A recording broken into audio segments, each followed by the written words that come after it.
Archaeologist believes he's found the ruins of Noah's I would Ark. stake my life on the fact that I know where the Ark of the Covenant is.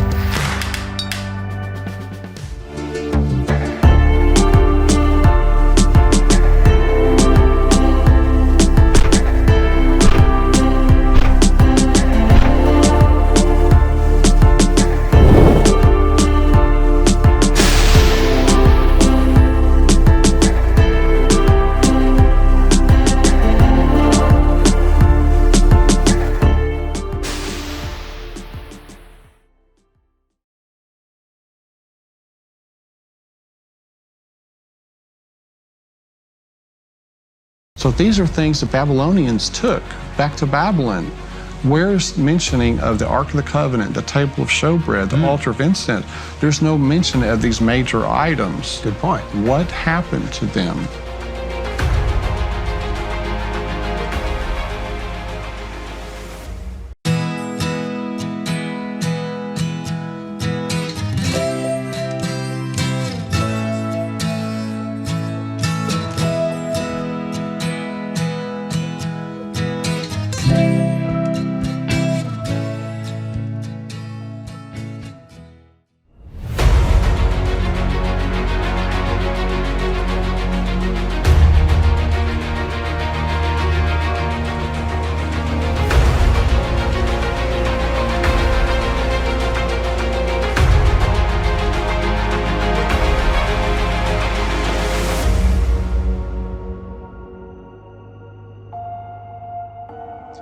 Wow, what a time to be alive. We look all around and we see all of this disaster, all of this tyranny, all the rest of it.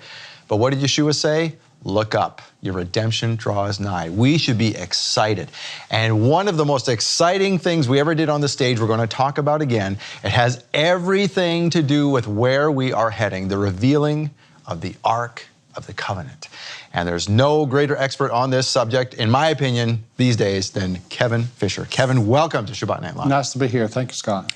You've been here before. Yes. But for those who have never met you before, explain a little bit about who you are and what you do. Well, I'm retired. I worked for the state of Tennessee 30 years as a tax auditor, created a lot of friends. But thank God for retirement. Yeah, but in 1984, I met Ron Wyatt in Nashville. Nashville's where most of the state employees work, and Ron was speaking at a church there, and I got to hear him talk about these things, and I was enamored with what I heard, and I said to myself, I would love to help him someday. And so later on, 99, 2000, I went out to Noah's Ark. Bill Fry had a tour going, the first time in years, and I started up my website, and it's just amazing, the discoveries. One thing after another is coming out to be exactly what Ron Wyatt said. Ron Wyatt was used of the Lord. And yeah, and who is Ron Wyatt? For those people who say, I've heard that name, sure. Who is this guy? So Ron Wyatt, he found these things, the Noah's Ark, Sodom and Gomorrah, Red Sea crossing, Mount Sinai. He was a nurse anesthetist in Nashville, Tennessee, worked there for many years. But in '77, he went out to look for Noah's Ark. It had been featured in Life magazine in 1960, but cast aside as a natural formation. And so he went back out there and refound the Ark site, and God performed a miracle along the way, stopping their taxi where they needed to look. I mean, this is incredible. And Ron's an amateur archaeologist. He's an amateur archaeologist, nurse anesthetist, but before he went out and found anything, Scott, he was praying to the Lord, Lord, help me find something that will help someone get to heaven. This wasn't about, Lord, I want to get rich and famous. No, it was about, I want to help somebody get to heaven. And God partnered with him there on the very first trip, finding the Ark, the sea anchor stones, the remains of Noah's house. And that was a 22-year journey that started at that point from '77 to 1999. And along the way, he found these four major discoveries, the Noah's Ark, Sodom and Gomorrah, Red Sea crossing, Mount Sinai. But our topic today is about the Ark of the Covenant. But so Ron, he's 100% genuine Christian. He wanted to do the Lord's work. He sacrificed, we estimate he spent $1 million of his own money. he would earn money. He wasn't rich, but he would earn money and spend it going overseas 140 times. Wow. That's a lot of effort, a lot of money. So he had skin in the game. Yeah, and he wasn't, I mean, I remember you telling me before, so Ron is no longer with us. He passed in 99. But he lived not an extravagant lifestyle. He lived in a duplex, and he just gathered his money just so he could go again. It wasn't until the last couple of years he moved out in the country, but bought a modest home out in the country, with a mortgage and so forth. And so, yes, he sacrificed financially for the Lord, to do this work. God partnered with him. He said he used the Bible, various research books, and prayer to help him locate these sites. And so God wants these sites to come into view, into public view. They have a message to give. Look at Noah's Ark. It tells us that God had to destroy the wicked. Sodom and Gomorrah, God destroyed the wicked. The Red Sea crossing, the wicked Egyptian army destroyed. God's people were led through in each of these, though. And with the Ark of the Covenant in Mount Sinai, the tables of stone were written that we'll be judged by. So God has a plan for these to be shown to everyone on earth during the Mark of the Beast showdown, I believe. It's going to be pushed out through the media, and the world's going to learn about these discoveries, including the Ark of the Covenant that we're going to go into. But so Ron Wyatt, here he is at the Red Sea crossing. This is one of the 4 discoveries that are plainly in view. The Ark of the Covenant's not plainly in view, but Red Sea crossing, another fantastic place that Ron Wyatt found. But let's take a quick look at the discoveries, just a 2-minute video here. God has preserved and is now presenting evidences of all of the major events that are mentioned in the Bible. Here we see Sodom and Gomorrah, these ashen formations along the western side of the Dead Sea, these sphinx shapes, for instance, Masada in the background, brimstone. They form a north-south line along the Dead Sea, the western side. Here's more brimstone. Here's bone that I found there. Here's Noah's Ark. It's across the valley from Mount Ararat. It's the exact biblical length, Scott. Visitor Center is there. Metal on the side of the Ark. Sea anchor stones have been found that hung from the Ark. Red Sea crossing, you see the pillar. It was on opposite shores where Solomon erected these pillars here at Nuweiba, Egypt. Here are the chariot wheels that have been photographed. Here is the beach there at Nuweiba, Egypt. And in the foreground, you see the melted beach where the pillar of fire stood. Mount Sinai here in Saudi Arabia, the golden calf altar, Mount Sinai in the background. Here's Moses' altar, the burned peak. This is incredible stuff. Split rock of Moses is on the western side of the mountain. Golgotha, the place of the skull here, near where the Ark of the Covenant is found. The garden tomb, Zedekiah's cave, where the Ark was secreted, and the crucifixion site is there in the garden tomb grounds, and underneath that is the cave with the Ark of the Covenant. And so this is incredible what God is bringing about.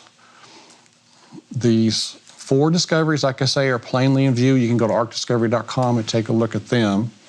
So our topic today is the Ark of the Covenant. Now, some people will say, I can see these 4 discoveries, but when he's talking about the Ark of the Covenant, that's over the top. I mean, he must be lying about this. That doesn't make sense. These other 4 discoveries are clearly real. They're authentic. God worked with Ron Wyatt, and then he turns around and lies about the Ark of the Covenant. God knows the future. God knows who Ron Wyatt was, and it's inconsistent and not logical to say that he would be lying about the Ark of the Covenant when God partnered with him on these other discoveries. Well, it would be like saying that John, the apostle, is a liar because he wrote Revelation. Well, that was just some weird dream he had and wrote it down. Well, we don't discount Revelation. Right. Right? It's the same kind of thing. Yeah. Yeah, so consistency here. He had the most credibility of anybody to claim to have found the Ark. Ron did not release the clear photographs and other evidence we're going to see here. He kept it private because he felt God has a timing for this to be shown. But we can take his word. He's a very credible person for what he saw. And we're going to show some evidence showing that it is real, such as metal detection, detecting the gold. We'll see that later in the programs. But I received an email from this lady. Ron was there giving her epidural. And she said, "Hi, I knew Ron Wyatt 16 years ago. He gave me my epidural when I was to give birth. Ron stayed with me until my son was born, but he was not breathing, had no heartbeat." So this is an email from the mother, okay, she sent to me. She said, "I was screaming. I looked up for Ron for answers. I saw him kneeling down in the corner of the room praying." So here is the layout in the delivery room. And as God is my witness, the whole room lit up. The nurses were talking about how you could feel the presence of God in that room. Wow. The room lit up. So imagine a supernatural light coming on in this room with Ron Wyatt praying. And then she said, then my son started to breathe. Her son came to life. She said, Ron was my angel. Now, how many people do you know that have prayed and someone came to life? And this supernatural light came on in the room, showing that God, the Holy Spirit, was there. Ron had a connection with God. He didn't have the connection with the devil, like some people want to say, this guy's a bald-faced liar. That's totally false. That's evil for people to say that. And Ron didn't take credit for saving the baby. He just prayed and let God take the glory for bringing the baby. He did. I never heard Ron talk about this, but this lady emailed me, so I brought it out, you know. So our topic's the Ark of the Covenant. Here's an intro video for the Ark of the Covenant.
So the ark, it was used in the most holy place of the sanctuary, the one compartment in the back of the tabernacle, or later it was in the first temple, and that compartment was only used one day a year in the Day of Atonement, where the high priest would go into the most holy place, as it was called, to atone for the sins of the camp. And we have a video here of a priest going into the most holy place. In a reenactment, he's wearing white linen, going into the most holy place. He would take in blood first from the blood of a bullock to atone for his sins, and then he would take in blood from a goat for the sins of the people. And this is our Ark of the Covenant here that Jeremy Cohen donated, but this priest here is going to sprinkle the blood on the right side. They were always told God would tell them to sprinkle the blood toward the east. And we'll go into that in more detail as far as the east, north, and so forth, how it was aligned, the Ark of the Covenant. So the blood was sprinkled here to atone for the sins of the people that had been brought into the sanctuary over the course of the year. And this blood was atoning for the sins of the people over that 12-month period.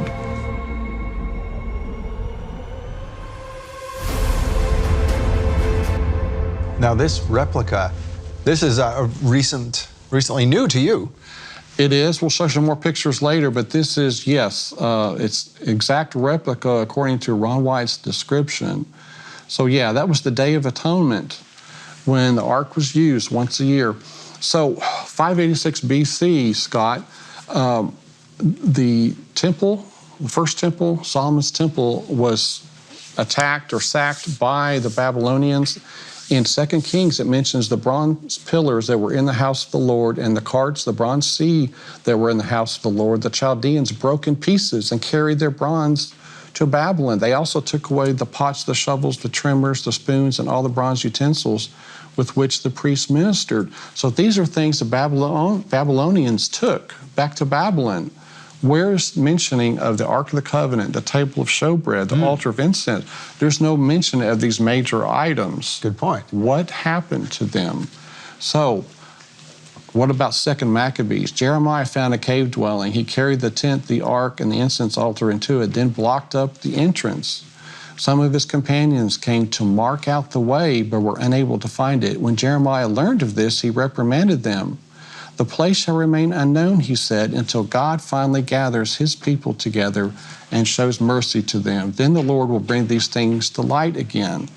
So this is a hint here that Jeremiah hid the ark and the other furnishings in a cave. This is consistent with what Ron Wyatt found.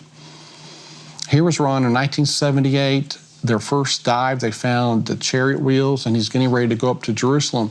Now, quickly mentioning the chariot wheels.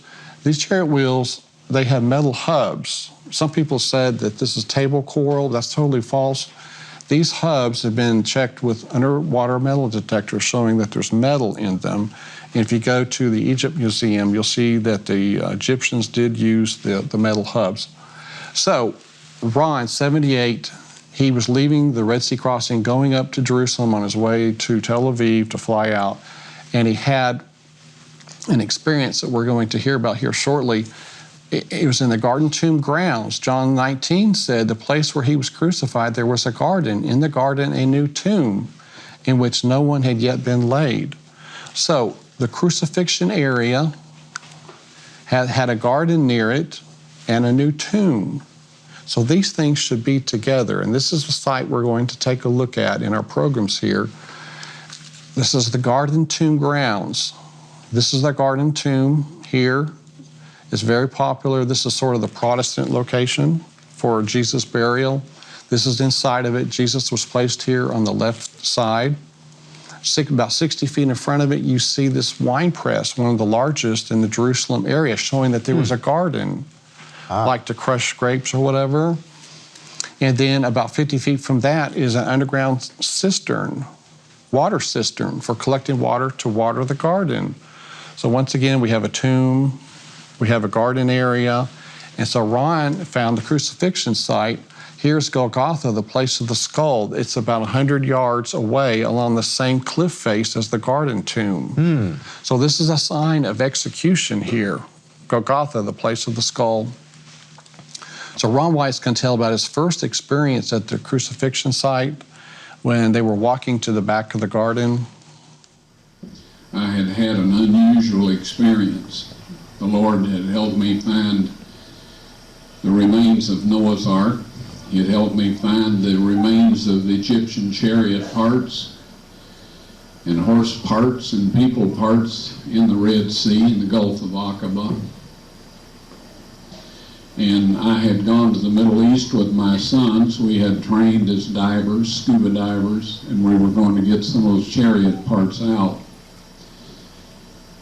Well, due to my carelessness, I got sunburned to the point that my legs swelled up, my feet, and all of this, and I couldn't get my diving equipment on.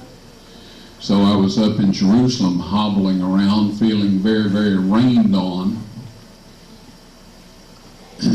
waiting for my cheap airline ticket, the date that was on it, to arrive so we could fly home. We didn't have the money to change the ticket.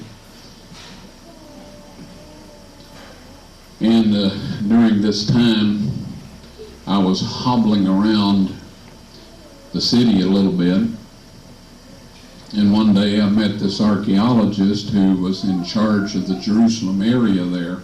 So Ron's arm was lifted, and God spoke through his mouth and said, there's Jeremiah's grotto, and the Ark of the Covenant is in there. Now, Ronnie and Danny, Ron's teenage sons, were there with him.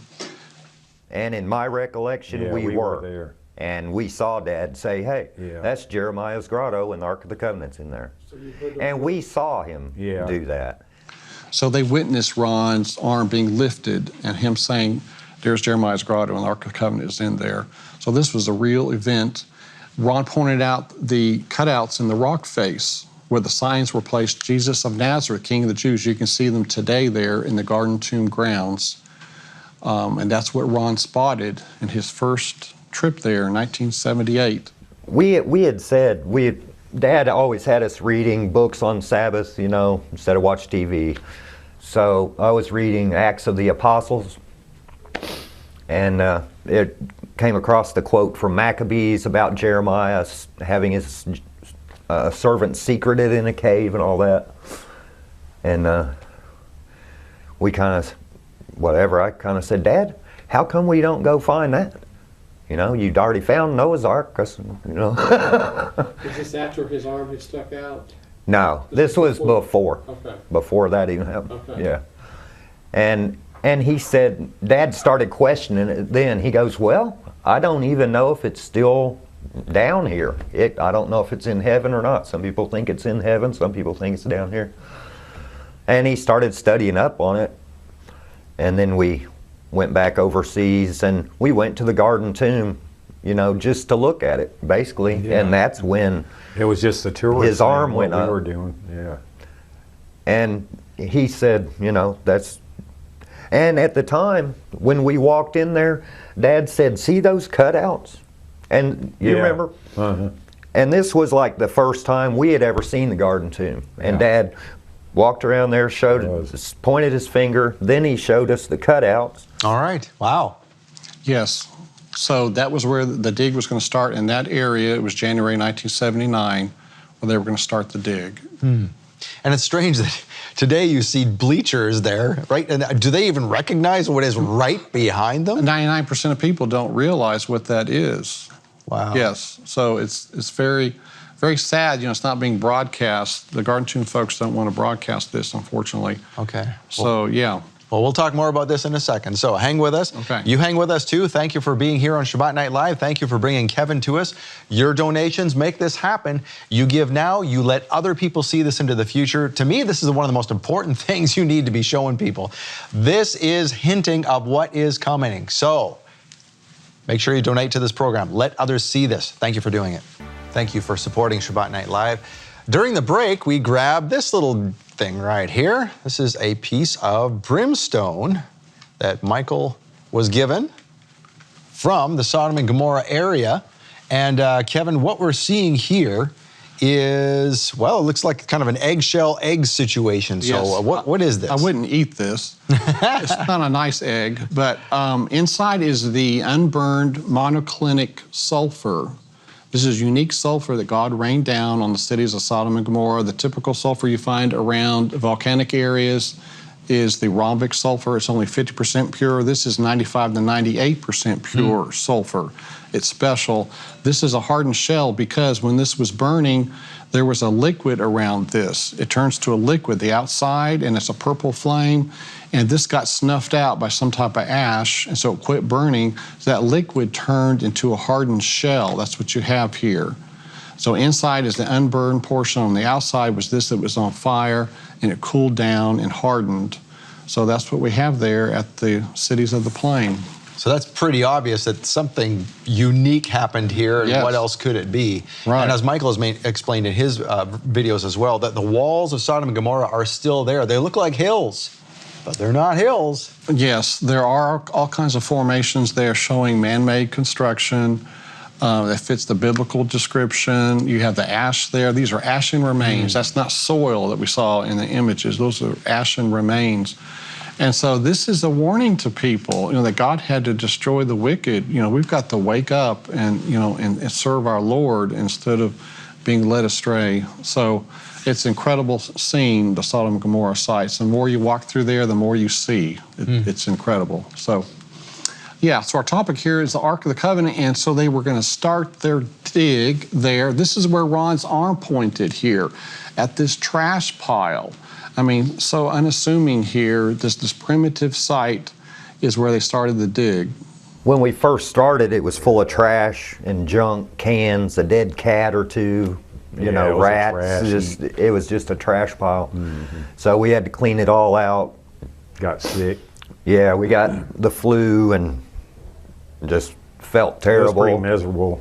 Yeah. And as soon as you tend to get under the ground, it seemed like you uncovered 1,000 fly eggs or something. It seems like they just, the flies were just everywhere. Yeah, there was bones and Flies and a lot of mosquitoes. stuff in there. And we started digging. We found a little hand hold thing carved out up top of the grotto there. And so we thought, well, you know, we'll start digging to the left of this because it looks like they use this to kind of lower something down in or to pull something out there's with. a hole in the rock. And so we started digging there and we dug straight down. And then we went to the right along the face, Face of the mountain. yeah, the face of the mountain. And we'd have one guy in the bottom of the hole, one guy in the middle, and one guy up top to dump the buckets. So they started the dig at this site here along the cliff face. And here's a still image of some of the dig crew, for instance. At one particular point, there was 9 people here. On the left side here is the rock escarpment where the dig was being done. There are some people out there saying a dig never happened. I mean, it's totally absurd. This is in a very public area. This is Ron going down into the dig site. And what year was this again? It started in 79. Okay. And in 82, he found the Ark. How did they ever get permission to do that? It was a divine appointment. I'll bet. You know, the Garden Tomb folks gave him authorization, and the IAA, Israel Antiquities Authority, you know, gave him a permit.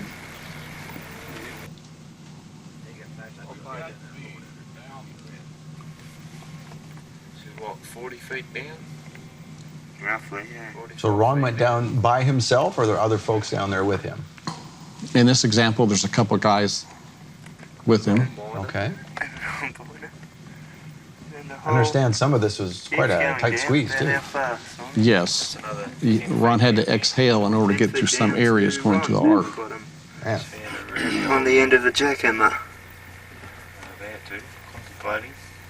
Just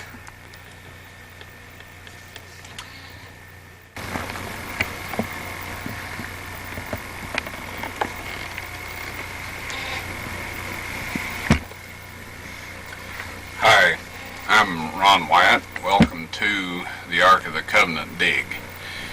We've been working in this area since 1979, and shall we say it hasn't been an easy job. In 1982 we were able to get into the chamber where we saw some of the furnishings from the first temple. Now we accomplished that by going down through this hole here that's about 40 foot deep, and then coming out of there back up into a chimney in spelunker terminology, and then squeezing on into the chamber. Now, if it were just simply getting into the chamber, we could do that. But once we get in there, we have to have the ability to get all of those things out of that chamber and safely to the surface. So it's not like just treasure hunting where you go in and get whatever is there and take it out. We have to consider taking care of the objects that are beyond this wall. So this is evidence here at this particular document. It's by Dr. Bill Shea of the Biblical Research Institute. He wrote a letter to someone responding to their inquiry about Ron and his dig permit. And Dr. Shea was an archaeologist and an MD. And he had talked to the Israel Antiquities Authority. You see here in line 2, yes, he did have a permit from the Department of Antiquities to work there for several years. But Ron stopped his digging around 1991, so this letter is about 8 years after the fact. But Bill Shea did talk to the authorities numerous times. He had connections with them, and he in this letter is confirming that yes, Ron did have his dig permit. Now here's the Israel Antiquities Authority website. I grabbed this still screenshot off their website around 2006. They said a trial excavation was conducted within the Garden Tomb compound north of the Damascus Gate. The excavation on behalf of the Antiquities Authority, funded by two foundations from the United States, Wyatt Archaeological Research of Tennessee and Biblical Archaeology Foundation of Texas, was directed by Y. Zellinger. During the 1980s, Ron Wyatt excavated several underground chambers at the site. The current excavation cleaned the former chambers. So here they're admitting Ron found chambers in the 1980s. So folks that say he never did a dig, he never had a permit, that's totally false. They, on their own website, are admitting that he did a dig there and found chambers. So Ron is going to tell us about the dig for the Ark. And there's some computer graphics here while he's talking, not actual images inside the Ark chamber and so forth. So let's take a look at this very important video. When I found the cutouts, we were digging along the cliff face, but the dirt out here was beginning to threaten to fall in on us and bury us. So I went to the left, dug a shaft straight down. So as we tunneled along at the quarry floor, at the base of the wall, I found the cross hole. And I worked around and found some more cross holes 4 feet lower on the real quarry floor. I prayed, Lord, where shall I go now? I was impressed to break right through the cliff. Not this cliff, but one that looked every bit as solid. Right? Well, I'm dumb, but I didn't think I was that dumb. I knew there were caves in there because honeybees were coming out of cracks and flying in. So they had their nests in there. And my older son is rather a quiet person. He said, Dad, did you pray about this? I said, sure. Yes, I did. He said, well, I said, I was impressed to break through that cliff right there. And he said, well, let's do it. And I said, no, that's stupid. I am not beating my brains out against a cliff. He says, well, Dad, pardon my saying so, but I've seen you do stupider things than that. I said, okay, y'all running to pass the tools back down. Now, if you look carefully, you'll see a crack right here.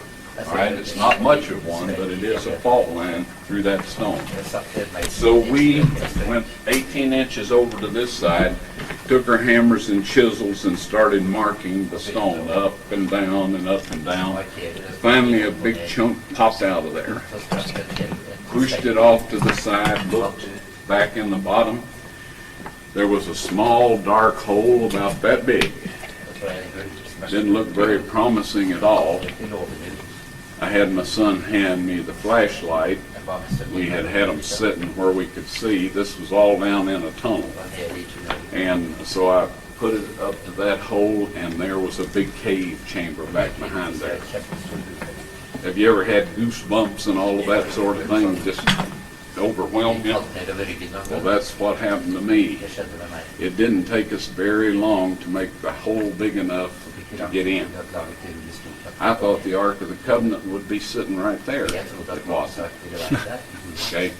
So since we had to leave the next morning, we plugged that hole. We came back to the surface, plugged the hole, fixed everything up so nobody could tell where we had been, and left. I had to go home, work, save up some more money, come back.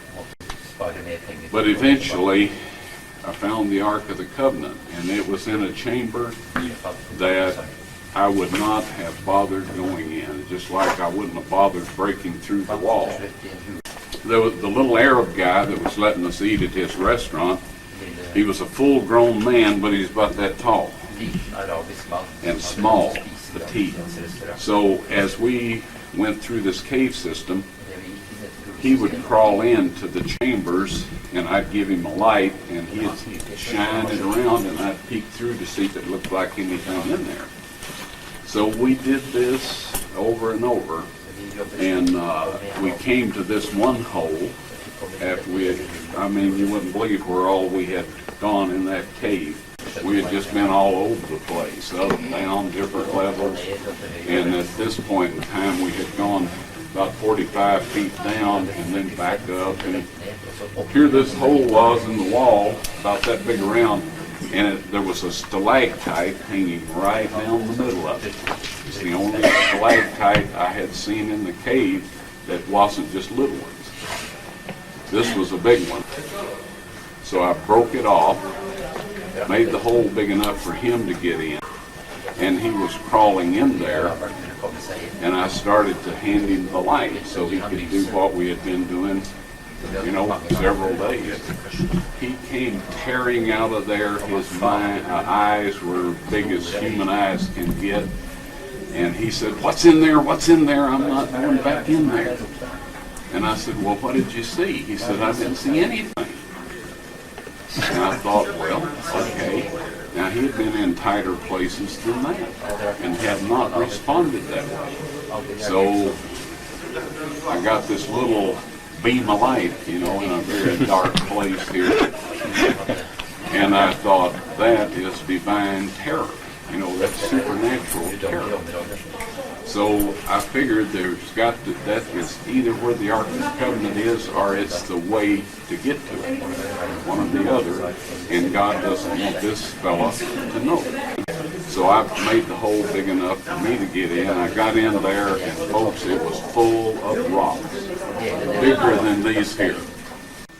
When I found the Ark of the Covenant in that chamber, all of the furnishings had been covered by a layer of animal skins. On top of that, a layer of wooden boards, and on top of that, enough stones to fill the rest of the chamber up to near the roof, up to within 18 inches or so of the ceiling. If this young man hadn't been terrorized and come scooting out of there like he did, I would not have gone in that place.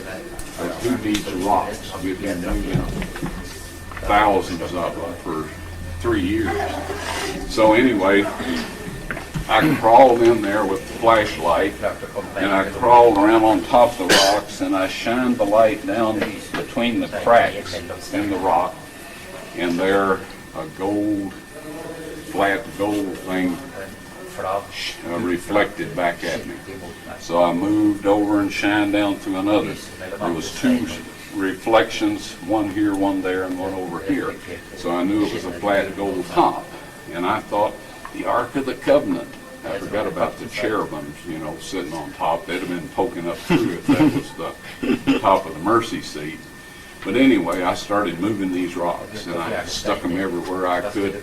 By the time I got down to that gold surface, I had them behind my shoulders, leaning back against them, and it was the table of showbread.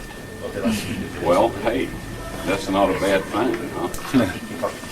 But anyway, I was looking for the Ark of the Covenant, and it was only then that I took time to carefully examine the rest of the chamber. See, I had just crawled in, took a quick look, and started checking down under the rocks. So as I moved the flashlight along the wall, I saw a stone box sitting against the wall about this low, this much space between it and the ceiling.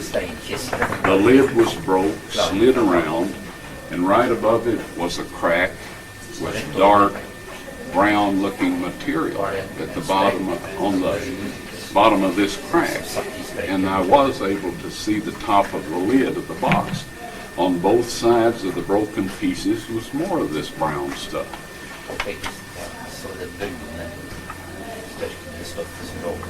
All of a sudden I realized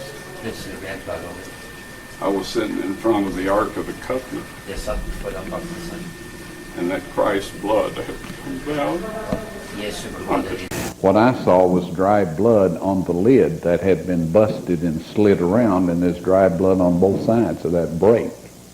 So I knew the blood had gone in.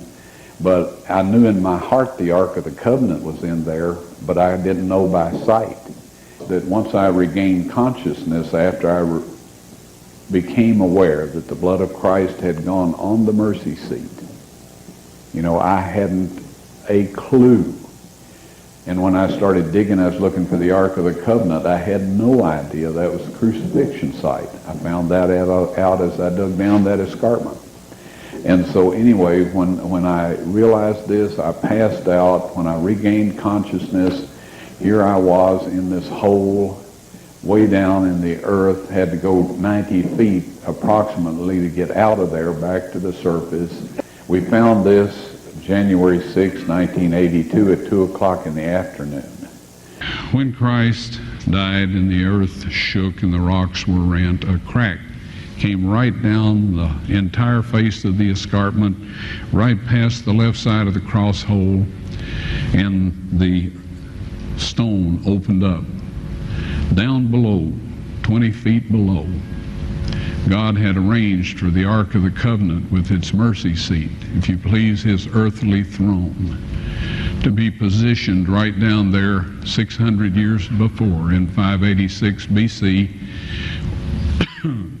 when the Babylonian army destroyed the city. When the centurion stuck his spear in Christ's spleen and probably left ventricle to make sure he was dead before he gave the body to Joseph of Arimathea, when he pulled that spear out, the separated platelets and serum of the blood of the Son of God gushed out, went down through that crack onto the mercy seat. And that ratified the Old Covenant and the New Covenant. So, Scott, amazing. Christ's blood going down onto the mercy seat. Ron Wyatt finds this Ark of the Covenant in the cave. And it's just amazing how God arranged this scenario where the cross was put above the Ark of the Covenant and Christ's side was pierced and his blood fell out onto the mercy seat of the Ark of the Covenant. And we're told in the Bible that it gushed out. So it wasn't some little trickle. So it makes sense that all of that liquid could make it through those rocks. And, and you can't make this stuff up. I mean, Jehovah can orchestrate this stuff. There's no way no one could have thought this up. It's just incredible how God did get that on the western side of the mercy seat. Right, because the western side was never used. It was left vacant, that's right, yeah. So anyway, God had to create this plan because the Jews did not accept Jesus. If they'd accepted him on Passover Day, he would have said, slit my throat, take my blood in. That would have been the cleanest way to, create a sacrifice of himself. And instead, he had to be tortured to death. It's very sad. Well, we're going to continue more about this. You have a lot more to present to us. Thank you for bringing all this information. And again, your website is ArkDiscovery.com. That's right, yeah. Okay, so we encourage people to go there and learn all about this and get all the details, because there are some people that are going to say, oh, that's not true. Oh. But we're going to show evidence after evidence. That's right. So. It's totally true. And we'll talk about some of these wonderful artifacts we have here on the stage as well. So you come back next week if you can. Yes, I'll try. Okay. Yeah. Okay. Appreciate that. All right. And you come back at least try. Come back next week like Kevin is, okay? So thanks very much for watching Shabbat Night Live. Until we see you next week, Shavua Tov. Have a good week. Shabbat Shalom. Shalom, Torah fans. Give this video a thumbs up and share it with a friend.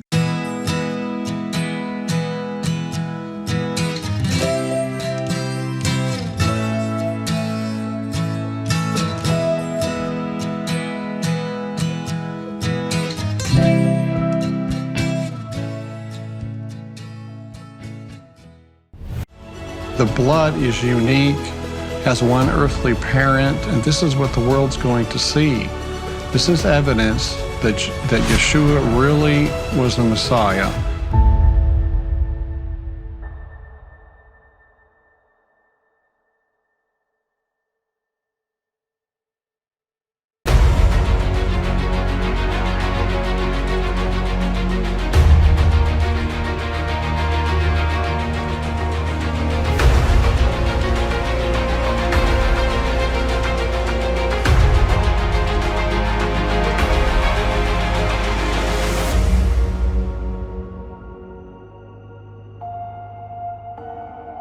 So have you ever seen an angel?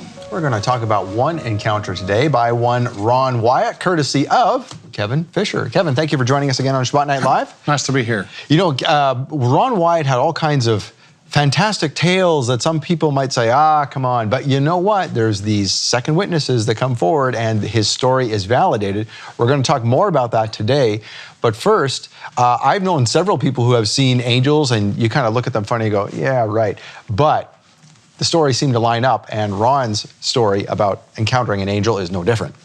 Yes, this was inside the Ark of the Covenant cave that we saw last week, that Ron did find this cave in January 1982. His fourth trip into the cave was 1989, 1990. And when he entered the cave, there were these four men, young men in there. And the cave had been cleaned out. There had been stones placed in there to kind of fill in the gaps and so forth. The furniture had been moved into its correct position.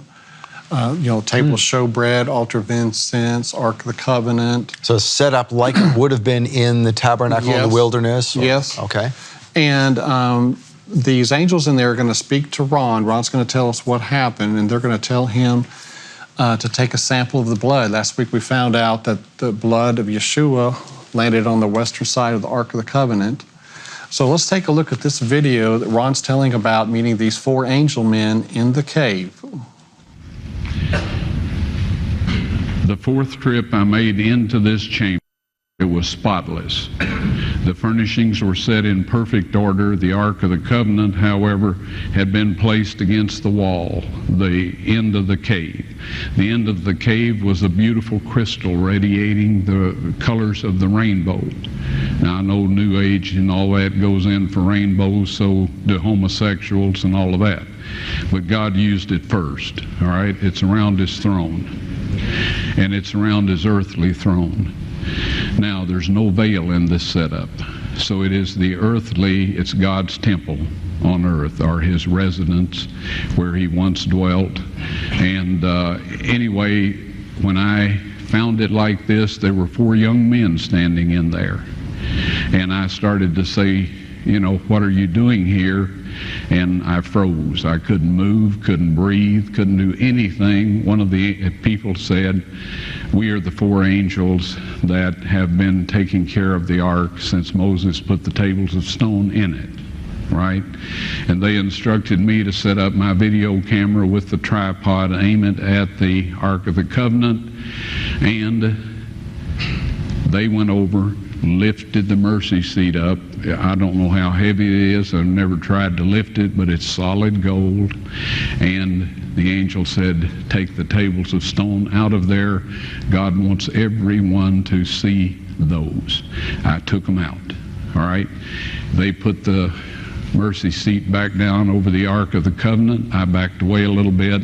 The angel came, got the tables of stone, put them on a rock ledge inside the chamber, and I was then instructed to take a sample of the blood from the mercy seat, have that analyzed, and I did everything the angel told me to do. Real quickly, okay, dried blood is dead blood. Everybody knows that, all right? They can test the blood of the pharaohs, the mummies of the pharaohs, all right? There's certain things they can do. They cannot get a chromosome count by any method I'm familiar with, all right? Things keep changing. I don't profess to know everything. However, there's no way I know that you can get a chromosome count out of dead blood. You can get a DNA and some other things, but not a chromosome count, all right? That's done by living white blood cells. Now then, first of all, in this analysis, I took the blood into a laboratory in Israel. I asked one of the people I work with in antiquities, where is a good laboratory that does reliable work? And they said, such and such, such and such. I took it. I just said, please examine this blood and tell me what you can tell me about it. All right? They said, well, look, we're going to reconstitute it. We're going to put it in normal saline and keep it at body temperature for 72 hours with gentle swirling. All right, that's their business. That's great. I said, now I want to be there when you check it out. They said, fine. So I was back They checked it out. I said, now, they said it's human blood. We can tell that. They did whatever tests they need to do. And then I said, take some of the white blood cells and put them in a growth medium and keep them at body temperature for 48 hours. And they said, well, that'll do no good because it's dead blood. I said, would you please do that for me? And they said, okay, we'll do it. So anyway, I said, I want to be there when you take it out and examine it. So I was back there. They took it out, examined it under a microscope, and the one technician called the other one over there, and then they called the boss over there, and they were talking Hebrew a mile a minute there for a little bit, and they looked at me and they said, Mr. Wyatt, this human blood only has 24 chromosomes in it. Everybody else has 46. You see, 23 from your mother, 23 from your father, 22 autosomes from your mother, 22 autosomes from your father. You get an X from your mother, you may get an X or a Y from your father, all right? This blood had 23 chromosomes from the mother's side, one Y chromosome only. You see, the child could not have developed if they hadn't had the autosomes from the mother. So all of his physical characteristics were determined by his mother's side of the family, her autosomes. His maleness was determined by this one Y that came from a source, not a human male. Then they said, this blood is alive. And then they said, whose blood is this?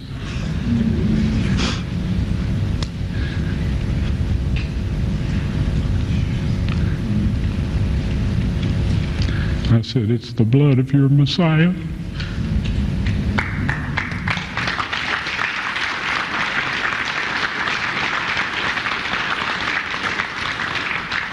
And I assure you, those men's lives have changed. So, Scott. I've seen that video before, and it gets me every time. This is so powerful. So the blood is unique, has one earthly parent, and this is what the world's going to see. This is evidence that Yeshua really was the Messiah. The world's going to see this during the Mark of the Beast Showdown. I believe God's going to push this information out there. It's going to prove that he was born of a supernatural arrangement and no earthly father. And so the angel in the cave told Ron to take a sample and told Ron how they should test the blood, and they did that. And at the end there, Ron said that their lives had changed. He went back a year later, and some of them had become Christians. Really? You know, these are Jews there in Israel. So they're seeing evidence right in front of their face, these lab technicians. And when they saw the lab results and Ron said, this is the blood of their Messiah, they started screaming and pulling at their hair. This is huge, this evidence that God's going to bring out. We'll talk about it more. But this is part of God's plan to clarify the truth to everyone on earth. He loves everyone on earth. We as Christians feel proud, you know, we have it right. A lot of people, the majority of the world, they've grown up in false religions, Muslim, Hindu, Buddhist, and God loves them as much as us. And he's going to bring out this evidence to the world before he judges everyone, the judgment of the living. So what about the lab reports on Jesus' blood? Some have said there's never any paper lab reports, but there's 5 eyewitnesses that have confirmed the lab reports. Ron mentioned it to them or showed it to them. The first one here is Jessalyn Johnson. Ron said to her, I would show you the lab report, but you're going to get to see it.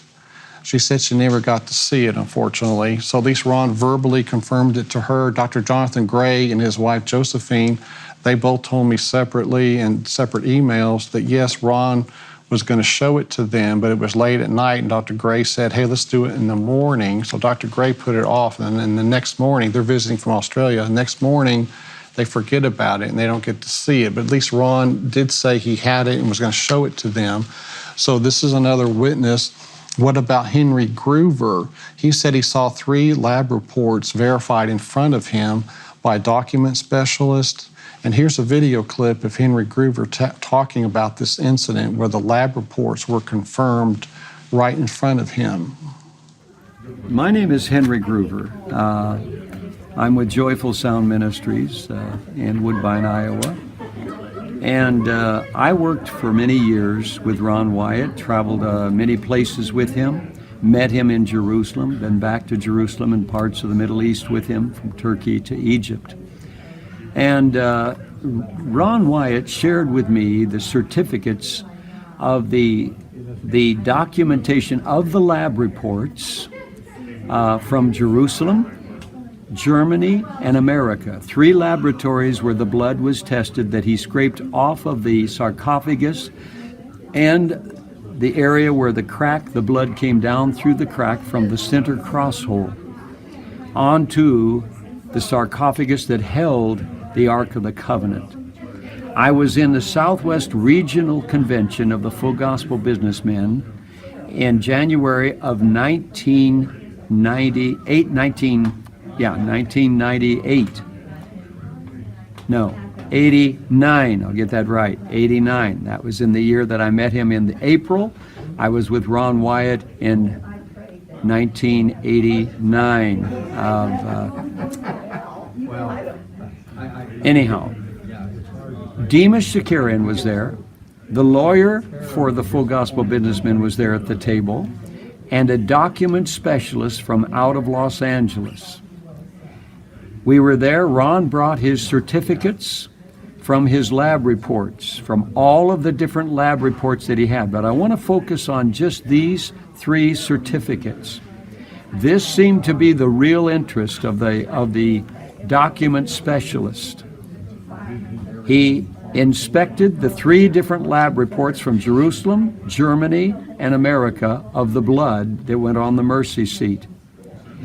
He looked them over. He literally had documentation for the labs, the technicians, and the listing of every test that was done. He had the numbers. So this is a first-hand report from Henry Groover. What about, is there another eyewitness to the lab reports? And that would help because Henry is no longer with us. It'd be a second witness. So Bill Wyatt, who is Bill Wyatt? Hey, he's got the same last name as Ron. Well, he's Ron's brother. Oh. Yeah. Okay. And Bill Wyatt, he's a very godly man, just like Ron, very humble. There's an incident that took place with Bill 10 years ago. He was handing out a book, Steps to Christ, to this lady at a convenience store. He put a $1 bill in a chapter heading, and the church address was stamped on the inside. She wrote the church, and she said, I had been crying, and Bill gave me this book. It was in a chapter I needed to read. I appreciate it so much. And she said, when he walked up to the counter, there was a halo of light over his shoulders and head. This was her report writing the church about Bill Wyatt here. And she has no idea of the stories of Ron with the light and all this. Exactly. So it's pretty amazing. So I asked Bill one day, did you ever see the lab report on the blood? He said, yes. I said, yes. And so I said, we got to meet and record this, which we did. We met in this Mennonite community. I got my camera out and we recorded his testimony. Here it is, a short testimony about him seeing the lab report on the blood. So I'm here with Bill Wyatt, Ron Wyatt's brother. Younger brother. And you're the younger. Was it 13 years? Yeah, it was 13 years. Okay, great. Was it exciting watching him with these discoveries over the years? Well, 20 years or so he was working on them? It was very exciting. He would come. We had family reunions, I don't know, since the probably 70s, maybe earlier than the 70s. And so he would come every year, and he would bring his videos, and he'd bring his papers and everything he had, and he would, of course we'd go to church, and then, but at the reunion, after reunion, we'd go down to Dad's old home place, and we'd swing and run the hills a little bit and go down to the river and skip rocks, but we always took time where he would sit down and fill us in on what was going on. Talk about what's going on. Wow. Yeah, that's exciting. So at some point he was able to show you the lab report on Jesus' blood. Is that right? He He absolutely did. He showed us. That was kind of later on. Yeah. That wasn't his first discovery. Do you know what country that report was from? Was it U.S., Israel? I think it was from Israel. Okay. I think that was the first one he had. I'm not sure if he had more than one done, but I remember him telling us, how he found the blood. Yes. And he scraped it off. And, right. And there were people always trying to trick him, always trying to, we call it scamming him, scamming us now, but Sure. they were always trying to get his discoveries where to take advantage of it and make money on it. But he always did it for the glory of God. That was what it was. Right. But did you actually see him with a blue three-ring binder? Yeah. And was it inside that, you think? Yes, that's what it was in. It was inside there. Okay. Okay. And you don't know if there was more than one report. You thought there may have been one from Israel. I saw one report. Okay. This was over a matter of years, Kevin. And Yeah. I'm just saying. I could not remember. As a matter of fact, until you started it, I hadn't thought about it in a long time. Wow, that's amazing. So he's another eyewitness, a second eyewitness. There are lab reports. They do exist. We don't know where they are today. But what about clear photographs? So Ron said he took 600 photographs inside the cave, and the objects in the cave would turn out blurred, as if God did not want them shown. And Ron finally figured out, okay, I know if I had gotten a clear photo, I was going to come out waving it, saying, look, here's the Ark of the Covenant or whatever. And he had taken several cameras. Wasn't there the story? He took several different cameras. Yes. And said, well, maybe there's something wrong with the camera. He took video, different type of cameras, different media types, and it would always turn out blurred, the furniture in there.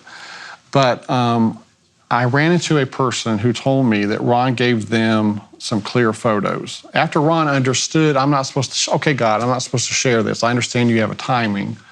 After that, he took some casual pictures. They turned out clear. And this person said Ron gave them these photographs for safekeeping. He said, do not make them public. So Ron had lab reports. He had photographs, clear, but he kept them private because he understood God had his own timing when this is to be shown to the world. God knows more than us. He wants to make an impact at a certain time and so forth. So he did have the clear photos and lab reports, but he respected God's wishes. He felt God did not want this revealed. So Daniel 9:24, does the Bible speak of this big event? Jesus' blood going on the mercy seat? This is huge. 70 weeks are determined upon thy people, upon thy holy city, to finish the transgression, to make an end of sins, to make reconciliation for iniquity, to bring in everlasting righteousness, and to seal up the vision of prophecy, and to anoint the most holy. The most holy is the Ark of the Covenant. The Ark of the Covenant is the earthly throne of God. And the most holy place is called that because the most holy is in there, the most holy place. This is not speaking of a person. Some people say, well, this is Jesus' baptism and the Holy Spirit coming down. No, this isn't. We can't say Jesus is the most holy.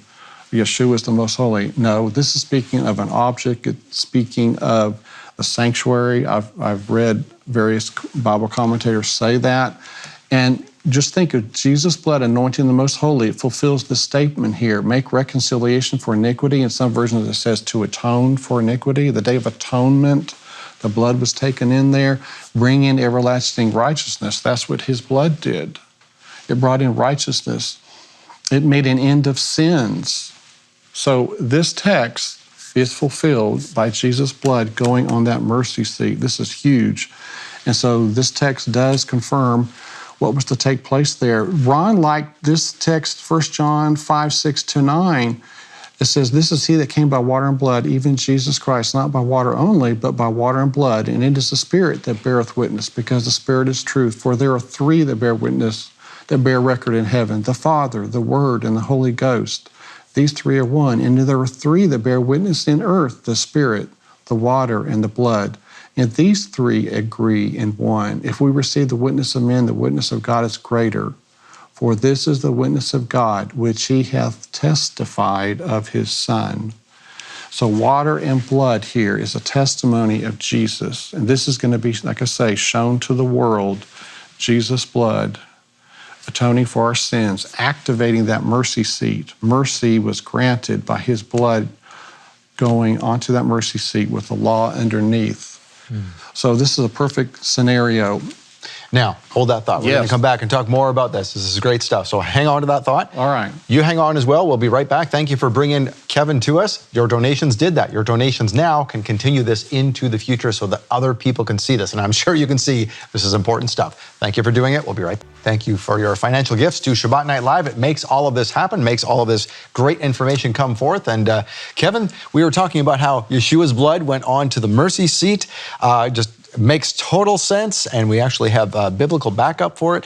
And we have a model of what the ark might have looked like with folks carrying it. There's a model behind you. Why don't you tell us about that? Yeah, so this is showing 8 priests that would have carried the ark. Perhaps there were 2 or 3 teams of 8 where they could rotate, if they're carrying it a long ways. Uzzah, he was killed when he touched the ark. It was on an ox cart. It started to tip. Well, it wasn't supposed to be carried on an ox cart. They were supposed to carry it themselves.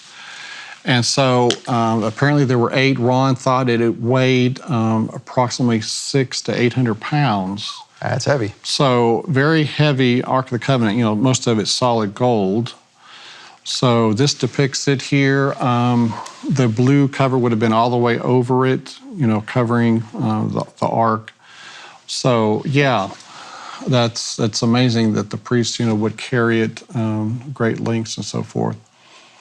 But let's take a look at another verse here, 1 Timothy 2, 5, and 6. For there's one God, one mediator between God and men, the man Christ Jesus, who gave himself a ransom for all to be testified in due time. Due time is like to be testified in the future. Wow, there's something in the future that's going to give testimony of Jesus. That's the blood. The blood is going to be a testimony to the final people on earth, showing that Jesus was the Son of God.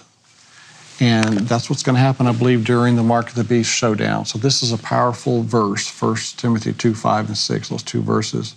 So where was the ark positioned in the most holy place? Most diagrams you see, it's up against the western wall, the back of it. That's actually incorrect. Here's a clue here in Isaiah 14, for thou, speaking of the devil, hast said in thine heart, I will ascend into heaven. I will exalt my throne above the stars of God. I will sit upon the mount of the congregation in the sides of the north. So he says he wants to be like God. He's going to have his throne on the sides of the north. So he's trying to mimic God and God's throne. The Ark of the Covenant is the earthly throne of God. So the ark would have been against the northern wall. And when the priest was told to cast the blood to the east, it would be over here on the right side after the priest walked in. So here's a diagram, the Ark of the Covenant against the northern wall. The priest would walk in, the ark is on the right. It says in Leviticus 16, he shall take of the blood of the bullock, sprinkle it with his finger upon the mercy seat eastward, and before the mercy seat shall he sprinkle the blood with his finger 7 times. So once again, I've drawn a line here on the mercy seat. When you divide the mercy seat in half, in east and west, you have 2 nice squares appearing. If you had it against the western wall, there would be 2 narrow strips, which is not a good division, for the blood. So this is a perfect scenario. Yeah, makes sense. Yeah, you have 2 nice halves of the mercy seat. So Jessalyn Johnson here is going to tell us on video some of the items that Ron found in the cave. She was a nurse anesthetist also, worked with Ron there in Nashville. Then he talked about the table of showbread and its utensils, the altar of incense, the candlestick, and I said, is it like this, the way people usually depict it in pictures? He says, no, how else can you walk among them? So it's this way. He said it's really tall, but I can't tell yet just how tall it is because there are still some rocks in the way. I got to move those rocks first. And later I forgot to ask him how tall it was. table of showbread and the altar of incense and the Ark of the Covenant all have bells and pomegranates all the way around the top. Later, not long before he died, I asked him if the censer was there, and he said yes. I asked, does it have gold chains like is depicted in pictures? He said yes. So I thought I'd ask one more question. I didn't usually ask him questions, I just listened to what he had to say. And he said, I asked if there were bells and pomegranates around the censer.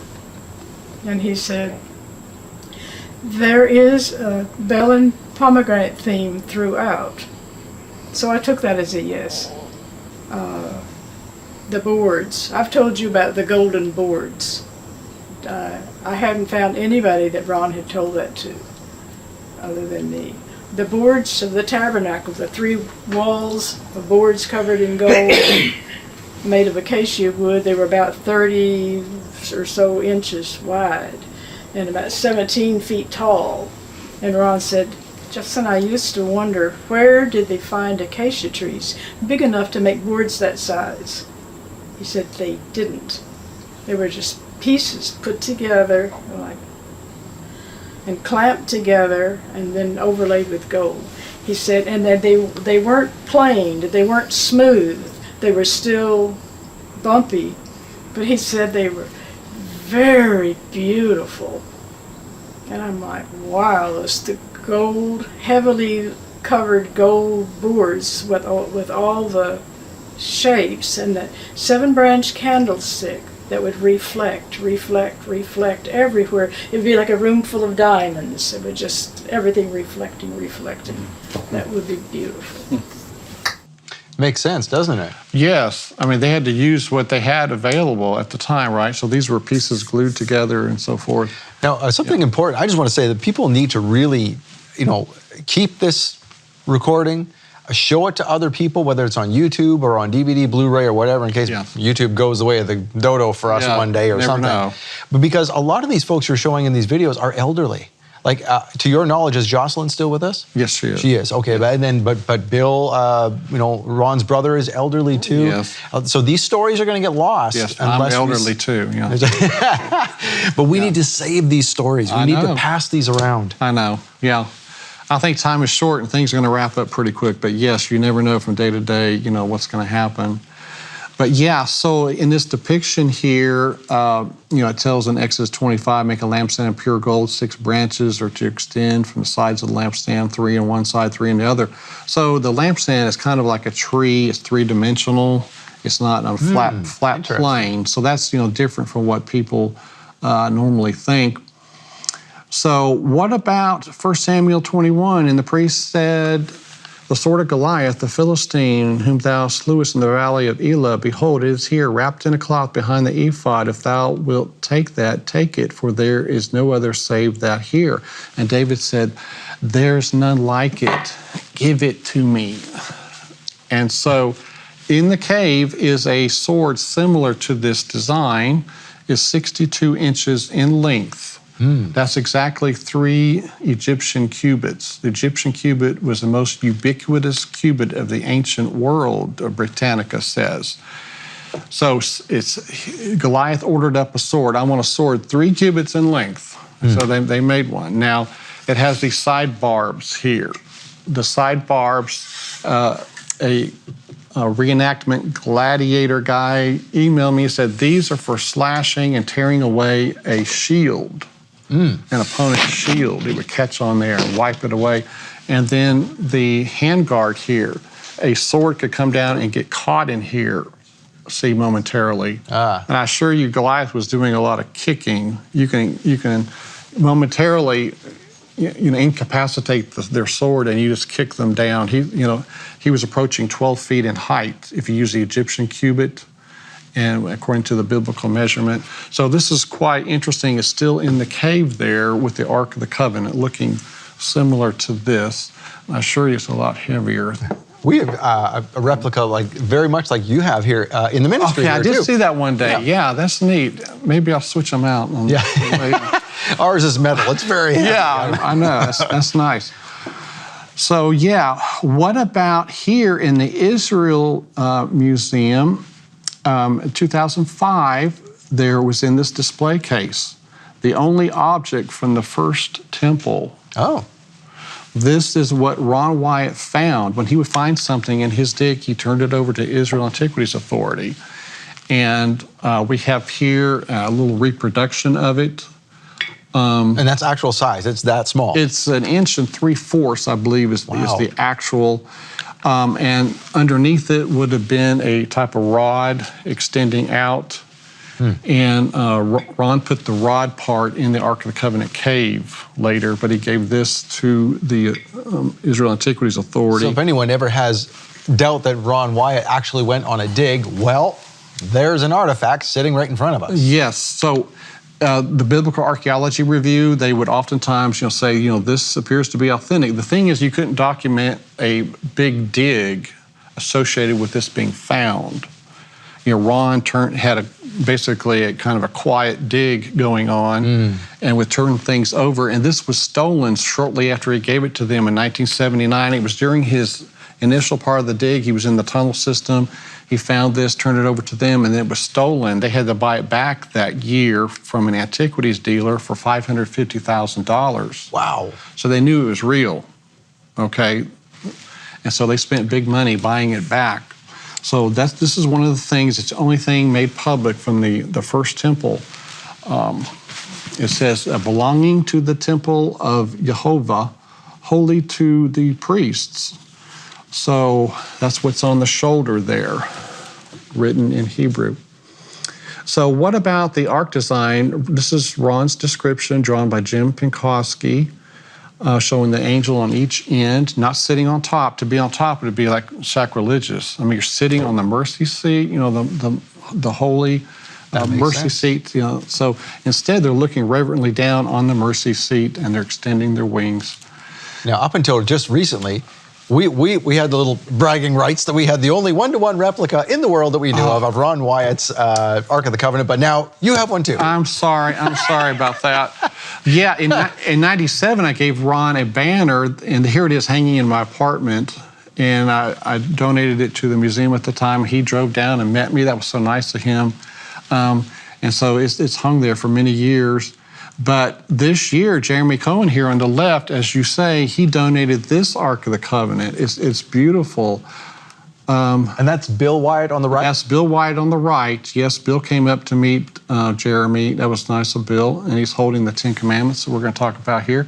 But yes, so here's the Ark of the Covenant in our studio. If you'd like to look at it, you can make an appointment with me to take a look at some of the items there. It's a very beautiful, great work that Jeremy did. And where is your studio, by the way? It's in Tennessee? It's in Sparta, Tennessee, yes. Not far from Nashville. On the back side of the Ark was an open top compartment box. This is where the Torah was put. And Ron did unroll the scroll as far back as to Exodus. And he said there was still more material on there, and he assumed that Genesis was on the start of the roll. But so it's on an open top box on the back of the Ark, the Torah scroll. Now, Ron Wyatt spoke highly of Wilbur Bishop. Wilbur helped him financially and also in the field working on projects. He owned a bakery in the Chattanooga, Tennessee area. He was head of an archaeology society. But when he died, Ron wrote, Wilbur was a near constant companion of mine over the next several years, visited the Red Sea Crossing, Sodom and Gomorrah, pyramids, worked tirelessly in Ark of the Covenant excavation. So he's putting Wilbur there. He was one of very few people who knew the exact whereabouts of the Ark, and as promised, carried the secret to his grave. So his daughter, Dr. Carolyn Bishop, was telling me that before he died, he told her that he looked in the Ark cave as soon as it was found, right when it was found. And so I sent a videographer to her home, a wedding videographer went to her home to get her testimony. Now this is her testimony about what her father told her, that he did look into the Ark cave. My name is Carolyn G. Bishop. My father's name was Wilbur Arnold Bishop. My mother, Helen Williams Bishop. They were great believers in the Bible, as I am. And he had a passion to find Noah's Ark. And he, along with some of his pals, Elder Crawford and a doctor down in Alabama and wherever, and they went to Mount Ararat many times and spent a fortune, and finally decided, Dad says, they kept describing the ark as square or like a barge, and Daddy says, can't be, so we had to see it. Finally, he just said it was a tourist trap, that they were making big money off the helicopters and off the guides and all that sort of thing. And so he just pulled up stakes and left. Then there was the pictures that came out in, I believe it was Life magazine, and showed boat-shaped figures over in Turkey. And Daddy got excited about that, and at that time he was the president of the Seventh-day Adventist Archaeological Society. A young man called Dad and said he was interested in going and looking for Noah's Ark. Well, Daddy was too. And so this Ron Wyatt, who was interested, asked Daddy if he could borrow his tapes and his maps and all those sort of things. So my dad had a real gift for knowing where he was and the lay of the land and that sort of thing. And he shared all that he possibly could with Ron Wyatt. And he loaned them those papers to go over. And so Ron went over and he saw the possibilities. He did a lot of research with the natives and just wonderful, wonderful experiences that Ron told about. Well, Dad and Ron had quite a good friendship. And when Ron was going back through Jerusalem, he says, I forget who the dignitary was that was showing him around, but Ron said his arm just went out and said, that's Jeremiah's grotto. That's where the Ark of the Covenant is. And he said he really just was amazed that he'd said it because he'd never thought of it before. So with the friendship that he had with my dad, they started on this as soon as they finished another project.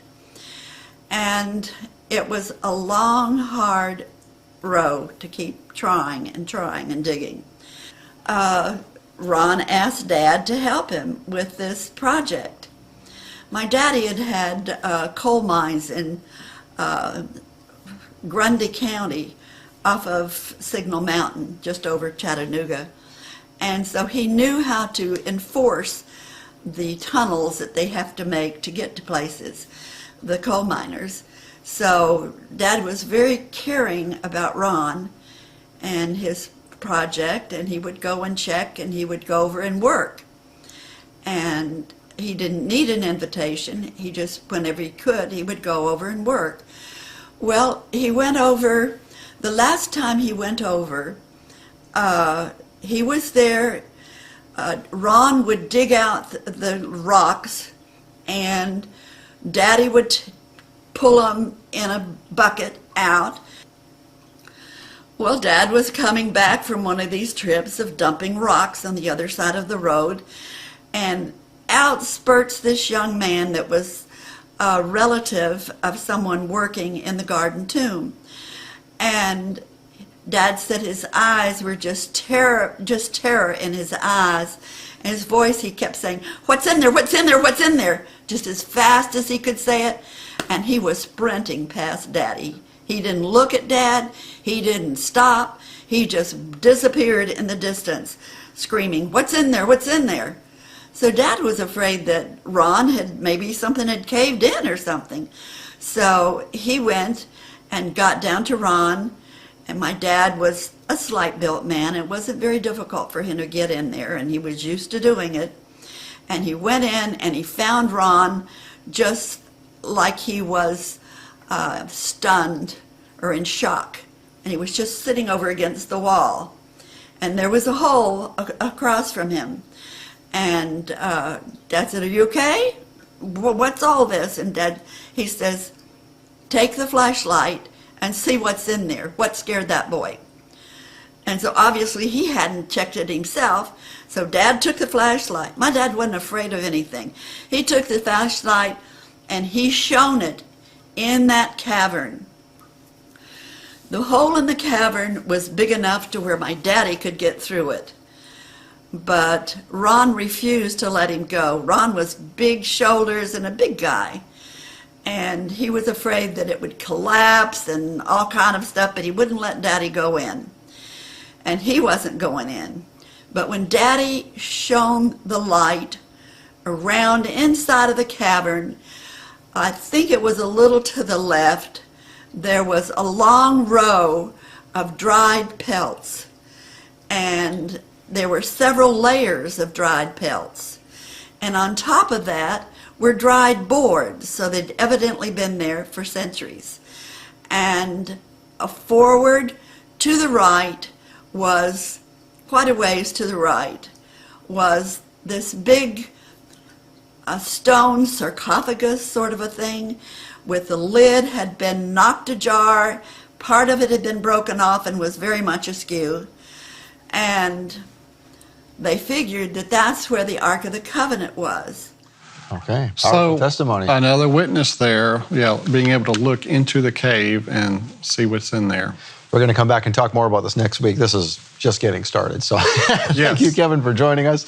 And thank you for joining us. We'll see you next week with Kevin Fisher and more exciting testimony and evidence of the Ark of the Covenant. We'll see you next week. Until then, Shabbat Shalom. Shalom, Torah fans. Give this video a thumbs up and share it with a friend.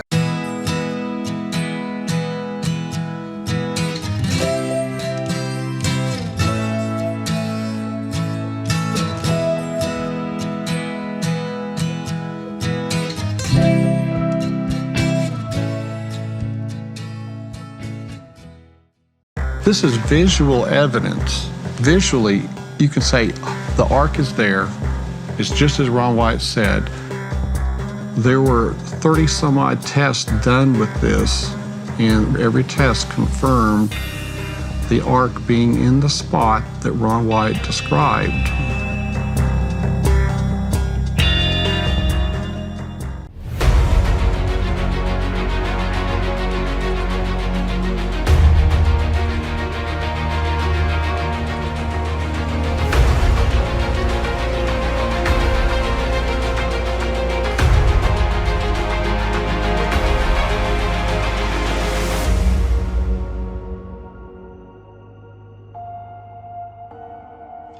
If you go to Israel today, you might get caught in a tourist trap, and then there's some authentic sites as well. But if you're taken to the Garden Tomb area, there are some benches there. And if you sit down in one of those benches in one of those areas, you may think it's just a tourist trap, but below your feet, about 15 to 20 feet, you wouldn't believe what you're sitting on. Kevin Fisher, welcome back to Shabbat Night Live. Nice to be here. What are folks sitting on below their feet if they are at the Garden Tomb? At the Garden Tomb, there's a area called the Deck. It's around toward Golgotha, the place of the skull. It's on the left at a rock escarpment. And that is the area where the crucifixion site is, underneath that spot. Wow.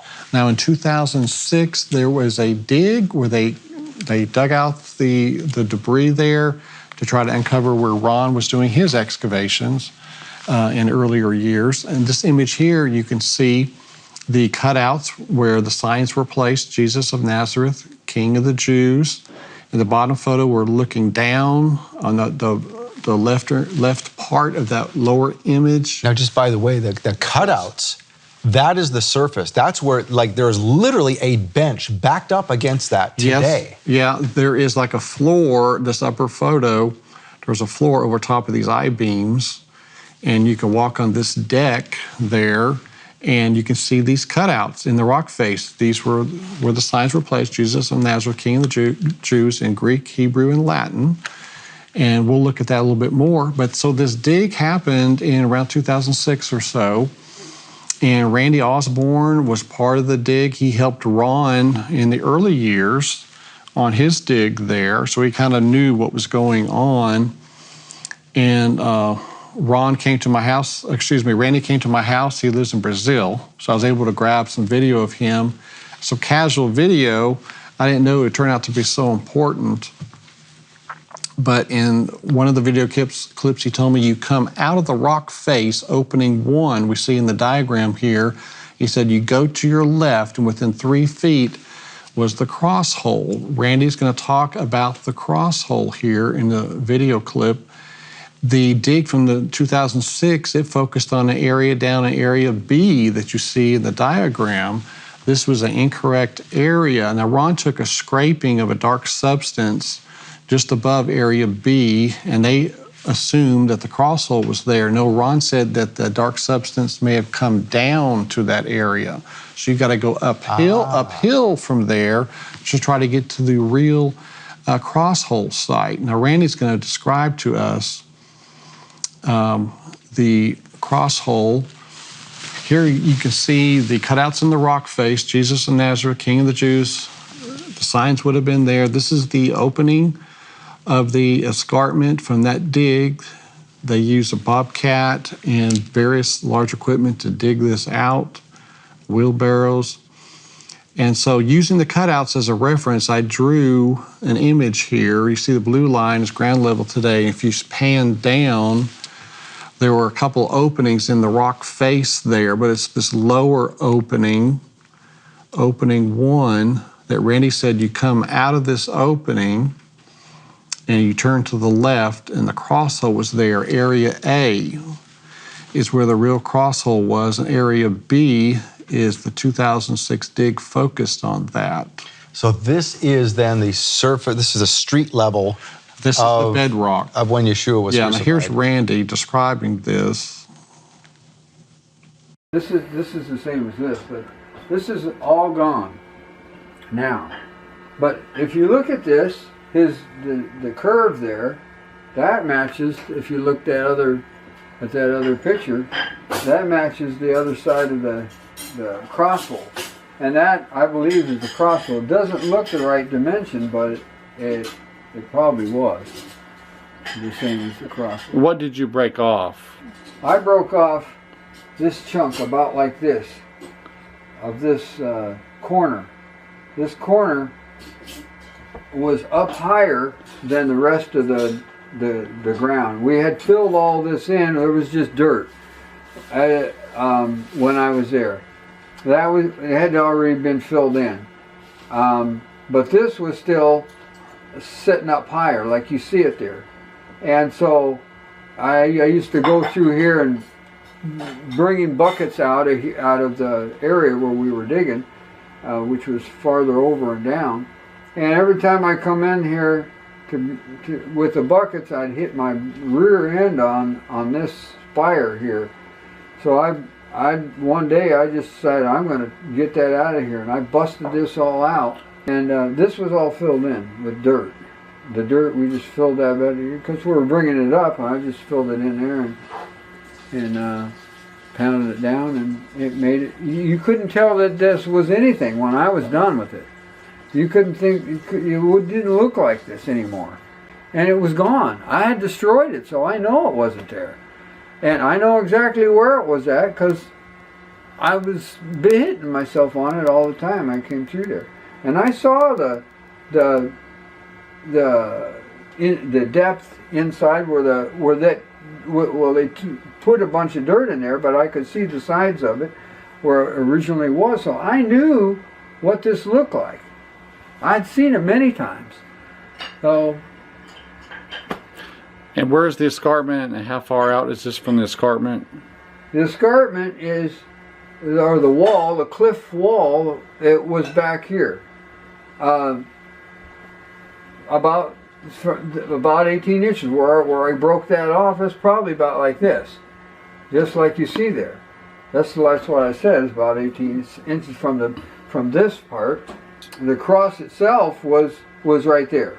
Must have been right there, So it's right very, up against very the cliff close wall. to the cliff wall. Yeah, and so yeah, that blood went right down through here, and if it's where the Ark of the Covenant would be right in here. But if that I don't know how it was sitting, but it may have been sitting that way. I don't know, but yeah, the blood would have dripped right down onto it. So what we're seeing there is quite possibly the actual hole where Yeshua's cross was placed into the rock. Yes, it's approximately 23, 24 inches deep at that spot. In this image here, you can see the handle of a crowbar in the cross hole, that dark object horizontal there. That is the crowbar stuck down into the cross hole. Now, Randy broke that off. He didn't know this was a cross hole at the time. He was just trying to make it easier to move through the area, so we can't fault Randy. He didn't know that was the cross hole of Christ right there. But this is an image of the cross hole area. And so in the 2006 dig, they were focusing on another point down lower, area B that we spoke of. That was an intact point down there.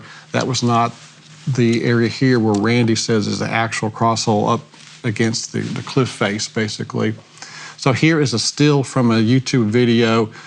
We have area A labeled and area B, B being the false site and area A being the correct.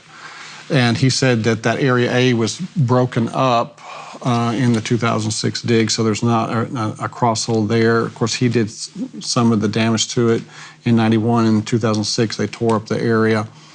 So anyway, so there was a cross hole there at the site. So this is God's design of the cutouts in the rock face, Jesus' crucifixion, the blood coming down through that crack and onto the mercy seat of the Ark of the Covenant. The rocks were rent. And this was God's incredible design. Now, if you go there today, here's an image again of the cutouts in the rock face. I'm standing next to the cutouts. And this is part of Mount Moriah. You know, Abraham was to sacrifice Isaac on Mount Moriah. And God said, I will provide a sacrifice.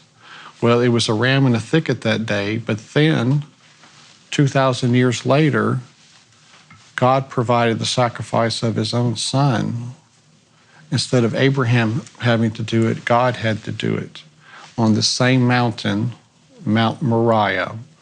It's incredible. This is a higher area of Mount Moriah where Jesus was crucified. Directly under where I'm standing is 15 or 20 feet, the cross hole under where I'm standing here. Now, where I think a lot of people get this mixed up. They think that, we have this traditional depiction of Golgotha and then the cross is up on a hill on top of it. Yeah. But that's not the way the Romans did things. It's not on top of this particular hill, but Mount Moriah is a type of mountain or mount, fitting the biblical description at least. Mount Moriah is the same mount as Abraham was going to sacrifice Isaac. So, those two things fit together. So at street level, that's where the Romans wanted things, right? So that they could prove that you don't mess with the Romans. Yes, there would have been a street out in front of this where people passing by would see people being crucified over here, and then their title or what they did, above the cross. So here is a 2005 photo where I'm standing in the same spot, and then today, you could stand there today and stand over the cross hole. It's an incredible experience going in the Garden Tomb grounds and being able to stand and pray at this spot. So there was a test for gold done over the Ark of the Covenant. Now, this is a frequency detector. It's searching for the frequency of gold. It's not a typical gold detector that people use. It's a frequency detector. It's a long-range detector. They're not normally used in the U.S. These are used more for finding gold objects. There's no ancient civilization in the U.S. You don't use these in the U.S. You use these in Europe, Asia, where there's ancient civilizations. So frequency detector. And so there's the video here of the detection. Here's the detector. It's a $700 device. It was used frequently to test it at least on a gold coin. It pointed out a gold coin, and then it also pointed out a gold chain. So this guy knew that it would work. And so here, we can see the cutouts in the rock face over here on the right. And where is it pointing? It's pointing toward the cutouts. Ron said that the cross hole was centered on the cutouts and near the cliff face. And the positive readings we're getting here are matching up with what Ron said. Here it is searching, it's moving back and forth, and it's pointing. It's saying the ark is back this way. That's matching up with the cross hole, okay? The ark is below the cross hole. And there were 30 some odd tests done with this, and we're seeing a few of them here. Every test confirmed the ark being in the spot that Ron Wyatt described. Here it's at the edge of the Ark of the Covenant. When it spins, it means the gold is below. So here it's spinning, it's saying the gold is below this spot. So this is, wow, Scott, this is visual evidence. Visually, you can say the ark is there. It's just as Ron Wyatt said. And it would take a large amount of gold, something being 35 feet down. I was going to say, can it detect past that amount of dirt and rock? Yeah, if you go all the way down to where the ark is, it's approximately 35 feet, but this is a long-range detector, long range. So here, once again, it is being activated. It's going to spin. That means the gold is below. This is matching up with the cross hole area. So potentially, this guy is sitting 30 feet above the Ark of the Covenant. That's right, and that's why I was saying you can stand at that spot. The cross hole is directly below you and the Ark of the Covenant. And Jesus' blood, that's the most special place to go. That is incredible. You can feel the Holy Spirit. So if you're going to go to Israel, take note of where this is and where he's standing. Yes. This is the #1 spot on earth, without a doubt.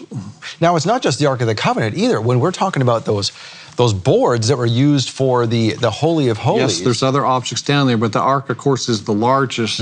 We're talking about, like Ron thought, 600 to 800 pounds of gold. In the Ark, it's the largest object. And they say the longer a gold object is underground, the stronger signal it produces. Oh, okay. This is kind of a well-known fact. But so here it's being activated again, spinning. The gold is below that spot. Wow. And never did it not confirm. It was always confirming the location. So this one should go now to the left, by all estimations, Yeah, right? so he's over to the side. Look at that. What is it going to do? So it's trying to search at this point, but it's locked in on the ark. Wow. He's going to give it a chance to correct itself here.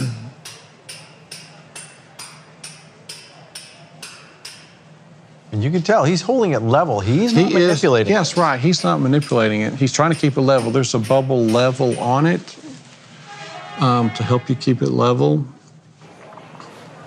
This is, like I say, a $700 device. It's getting near the edge of the ark, so it wants to spin. This is the edge of the ark. There it goes. There it goes. So once again, this is visual confirmation that, yes, the Ark of the Covenant is in the spot Ron Wyatt said it was. This is not a fluke. Like you said, this was done 30 plus times? Yes. And they all confirmed the ark. Now he's kind of getting away from the edge of it and is pointing back. Now he's going to go over top of it. Let's see what it does here. Now it's going to spin. Wow. And that would make sense because the ark is only a few cubits wide. Right. So here it is saying it's back that way to our right. So he's going to move it that direction.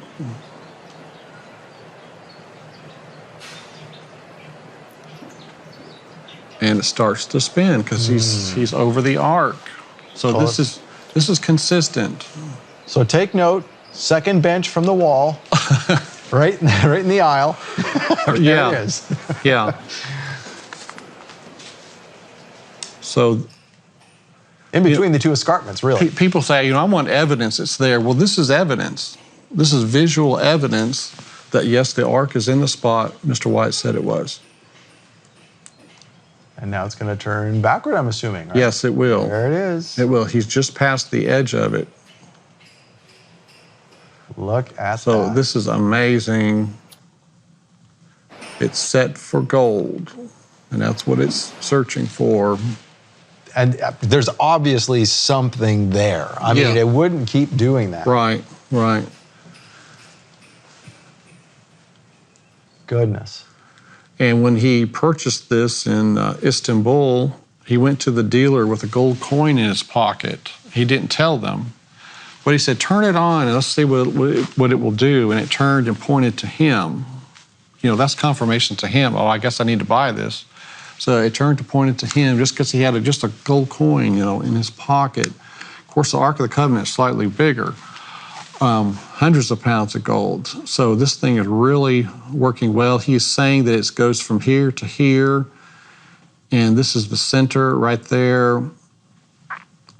Where it's spinning, yeah. So very amazing. I remember the first time you brought this video to us a couple of years ago, and I went online looking for that thing. And if you have to search for them, but they're there. They're out there. I found it, online. So here it is, one more test. This is the next day. He went back. He's over near the Golgotha Overlook. This is as far as you can go to the east, kind of toward the Mount of Olives direction. And he turned it on, and what does it do from 95 feet away? It turns. Good gracious, look at that. And it locks in. Well, let's take a look. Where is it pointing? Wow. It's pointing to the white benches. Can you see them back there? Yeah. It's pointing to the Ark of the Covenant. Not only 95 feet linearly, but then another 30 feet below. And then down, yes. So never did it point away from the ark. It always confirmed the ark each time. So this is visual confirmation. Obviously, there's a ton of gold underneath there. Right, a lot of gold. So how was the ark secreted? It was taken through Zedekiah's cave. If you go in Zedekiah's cave, you'll see this metal sign on the right bottom here. It says there was a carved cherub. Remember in 2 Maccabees, it said Jeremiah found a cave dwelling, carried the tent, the ark, the incense altar into it, blocked up the entrance. Some of his companions came to mark out the way. So there was a carved winged cherub here. It's in a museum in London right now. And we see a wall. A wall on the top left is about 50 feet past this sign. And so this wall was put up to try to prevent people progressing toward where the Ark of the Covenant was hidden. So it's about 375 feet from here. Same thing Jeremiah was trying to do. Yes. Stop telling people where this is. Don't tell. Exactly. That's okay, right. So we're going to come back more and talk more about this. So Kevin, stick with us. You stick with us as well. Thank you for your donations to this ministry. It is so important. It's what makes this show possible. Your donations now will ensure that other people see this into the future, and that is when we're going to need to know this stuff. So get this to as many people as possible. How do we do that? Through your donations. Thank you for doing it. We'll be right back. Thank you for making this program happen. So, 2 Maccabees, we have Jeremiah saying, stop telling people where the ark is. Today, we have the Israeli government saying, don't tell people where the ark is. So, when are we going to get to see the ark? It's coming in the future. The future, I believe, very soon. I'm of the feeling this is going to happen very soon. There are some clues about, where things we're seeing on planet Earth today. We see about, the no buy and sell as far as digital currency. Revelation 13, you can't buy or sell unless you have the mark. So there's various things going on. But the angel told Ron that when the mark of the beast law is enforced, the Ten Commandments will come out. Well, the angel didn't exactly say that. And Ron's going to clarify here in just a second. But there are 3 heavens mentioned in the Bible, Scott. Paul said, I knew a man in Christ above 14 years ago, such and one caught up to the 3rd heaven. So there's a first heaven, which is the atmospheric sky. There's a second heaven, which are the stars. And the 3rd heaven is the New Jerusalem, okay, location. Well, let's take a look at this verse, Revelation 11:19. And the temple of God was opened in heaven, and there were seen in his temple the ark of his testament. There were lightnings, voices, thunderings, a great earthquake, great hail. So Revelation 11:19, heaven here is the sky. It's mentioning the first heaven here. That's like a worldwide deal. The sky envelops the earth. The word temple here means shrine. That cave is a temple shrine right now holding the most holy, okay? And it mentions here that there are lightnings, thunderings, earthquake, and hail. Hail falls on earth. It's one of the plagues. The earthquake, one of the plagues. So what Ron thought, and I believe too, that this is mentioning a earth event, okay? That Ark of the Covenant is going to be seen. It's a worldwide event. And I believe this is getting ready to happen soon, where the Ark will be seen. Now, Bill Fry interviewed Ron about 4 angels that were in the cave. We saw that in an earlier program. One of them spoke to Mr. Wyatt about when the 10 Commandments will be coming out of the cave. Now, let me ask you a question here. Okay. Because when you told me this before, you told me, you took the tables of stone out. Yeah. And then the angel told you something about the tables of stone. Yeah, it told me that it had to do with when. These were to be shown the world. Right. 2 things are stated. One, that if I was faithful, I'd have the privilege of sharing this. The second was that when the mark of the beast law was enforced, that shortly after that was when okay. take place. And here is a little bit of a conundrum. It wasn't stated mark of the beast law. It was stated on the Sunday law. But I tell people, and I think that it's wise to tell people that since it's not lying or deceiving, is that when the mark of the beast law is enforced. Right. But the angel said Sunday law. That's right. Okay. So Sunday law, a Sunday law is going to be enforced, and then the 10 Commandments will be shown to the world. So what is going on here? In the 10 Commandments, what does it say, Scott? Remember the Sabbath day to keep it holy. 6 days shalt thou labor and do all thy work, but the 7th day is the Sabbath of the Lord thy God. In it thou shalt not do any work. Thou, nor thy son, nor thy daughter, thy manservant, thy maidservant, nor thy cattle, nor thy stranger that is within thy gates. For in 6 days the Lord made the heavens, the earth, the sea, and all that in them is, and rested the 7th day. Wherefore the Lord blessed the Sabbath day and hallowed it. It's promoting a 7th day, but there's going to be a Sunday law. Which is the first day. Yes, which is, well, wait a minute. These are the 10 Commandment stones that God wrote with his own finger. The ones that are in not these actual stones. These are not the actual stones. The ones in the cave, they're still in the cave. They're written on granite. And Ron said there's continuous writing for each commandment, and then it stops, and then there's the next commandment, continuous writing. And they're connected with gold rings, from what I understand. And so this first tablet here, on your left here, is the first 4 commandments. And then the second tablet are the last 6. So the first 4 deal with our loving God. The last 6, the next tablet, is with our loving mankind. Right. Okay? So these are the 10 Commandments. And they're written in Proto-Aramaic, Ron said. And it looks like, Ron said that God wrote the Ten Commandments with his own finger. So there's a depression where God was writing. He said, it looks like you're writing in butter. If you can imagine writing in butter, there would be some elevated areas to the side where things are being pushed aside, you know. So this is going to come out as a testimony. Hey, it says here the seventh day is the Sabbath. But wait a minute, there is a Sunday law where a law means there's government involved. Okay, now, some people might say, oh, come on. The government wants nothing to do with faith. Why would there ever be a Sunday law? Oh, when things get bad, they're going to say, we got to get back to God. We got to please God, you know.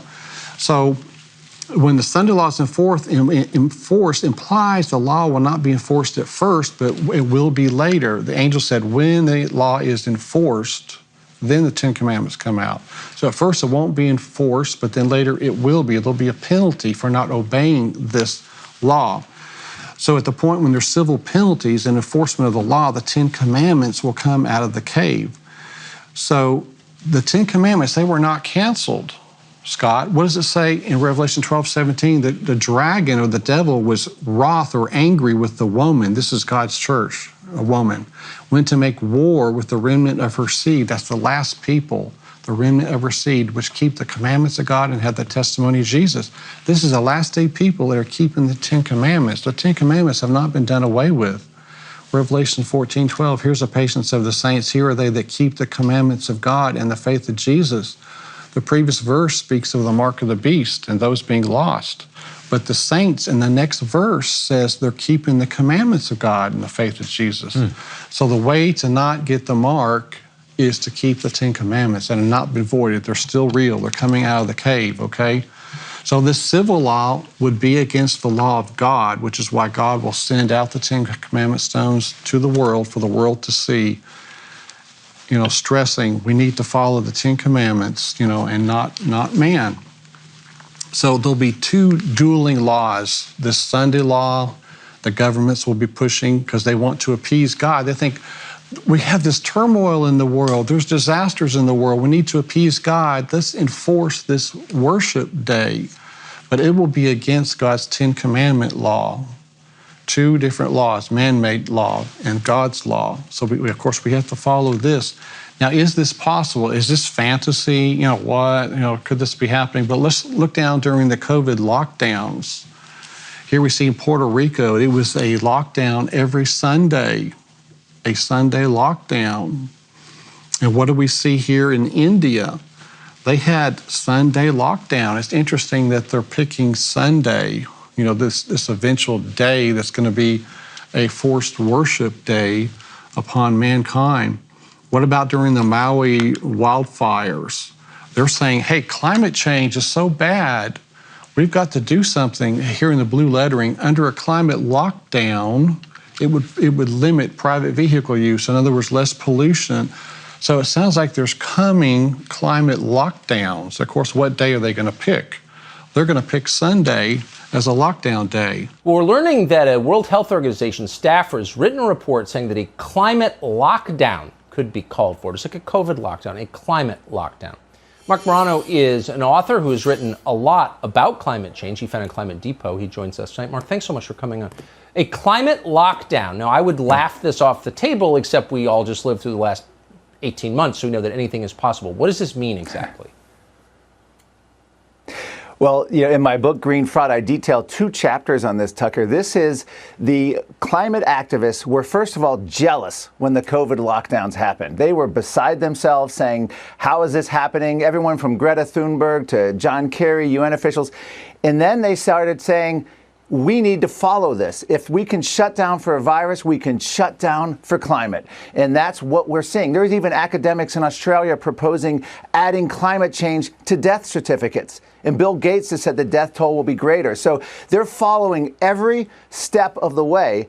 And it's not just, you know, a professor here or someone in academia. We have a major UK report coming out. We have an international agency report that came out calling for essentially the same type of lockdowns. lockdowns, everything from restrictions on your thermostat to restrictions of moving. You can only fly in a climate emergency when it's, quote, morally justifiable. Kind of like a lockdown, you have to justify going to the store for essential services. They're going after freedom of movement. They're going after private car ownership. They're going after everything it means to be a free person and turning it over to the administrative state.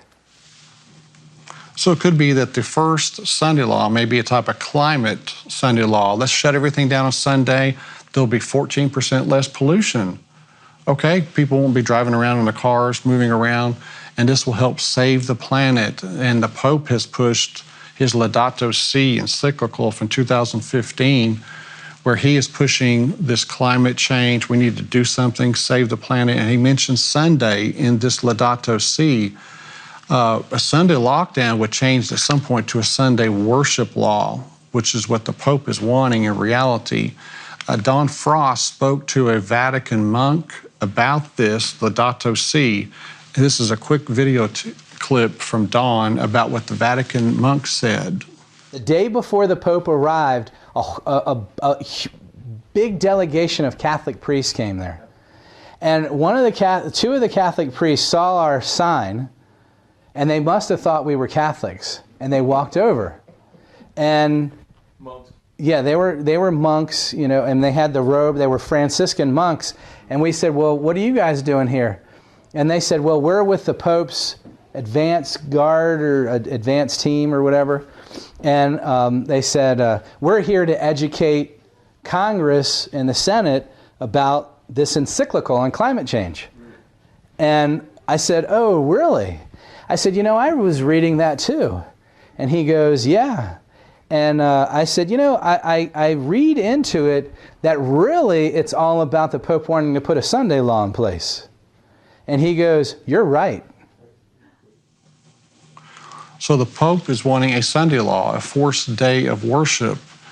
In the New York Times, it said, maybe it's time to declare a national Sabbath. Maybe it's time to step back from the scandal mongering and assess who we are right now. The New York Times. New York Times, yes. What about this? Mind, so you can use whatever. It's the soul that is corrupt. And how we get back to a moral rebirth in this country, I don't know, since we are slowly eroding religion at every opportunity that we have. We should be debating a bill requiring every American to attend a church of their choice on Sunday to see if we can get back to having a moral rebirth. So a bill to force you to be in church on Sunday. Wow, that sounds like what the angel was implying in the cave there with Ron Wyatt. And this will appear to be a good thing because what did everybody do during COVID? Stop going to church. Yes. So everybody's like, wow, enough of this. We really need to get back to church. It sounds good on the surface, but then when you start realizing, now wait a minute, this is not the correct day, and it's being forced by the government. Here in Germany, they have a Sunday law. It's called a blue law, like we've had in the United States, where shops have to close on Sunday. And here is a headline here where they're monitoring, the German government's monitoring Sunday rest, who are following this and who are not. This is just from this year. So Yeshua, he would have had a grand ceremony, Scott, if after his resurrection, he said, we're going to now worship on Sunday to honor my resurrection. He would have held a grand ceremony, a big announcement. Only he or his Father could change the Ten Commandment law. Where is it recorded? He had this grand announcement and ceremony to change the law. Not that I've read. It didn't happen. He had every opportunity to announce a change. He didn't change anything. We still have the seventh-day Sabbath. Now, in the Pope's Ten Commandments, the Pope's actually went in and changed God's commandments. I mean, how can you do that? It says for the Sabbath, it says, remember the Sabbath day to keep it holy. Now, wait a minute. That's not what God's commandments here say. It says the seventh day. And in their own writings, they said Sunday is our mark of authority. The church is above the Bible. And this transference of Sabbath observance is proof of that fact. So they're proud of Sunday worship, okay? They say they changed the day of worship. I'm sorry, they can't change. And there was a Sunday law in 321. Roman Emperor Constantine, he passed a Sunday law, March 7, 321, Sunday, which was not sacred to Christians, but to the Roman sun god, Sol Invictus, was declared an official day of rest. On that day, markets were banned and the public offices were closed. And here's the actual comment from the law. On the venerable day of the sun, let the magistrates and the people residing in cities rest. Let all workshops be closed. So pagan Rome started this Sunday law, and then papal Rome picked up on it. So what we have coming in the near future is a mark of the beast or the seal of God. Everyone's going to make a choice. It's the judgment of the living, of us. God is going to see who is following me, who is following Jesus, who is following my law. So two groups are mentioned here in Revelation 14, 11, and 12. The first one mentions those who receive the mark of the beast. The very next verse, 14:12, Scott, says, here's the patience of the saints. Here are they that keep the commandments of God and the faith of Jesus.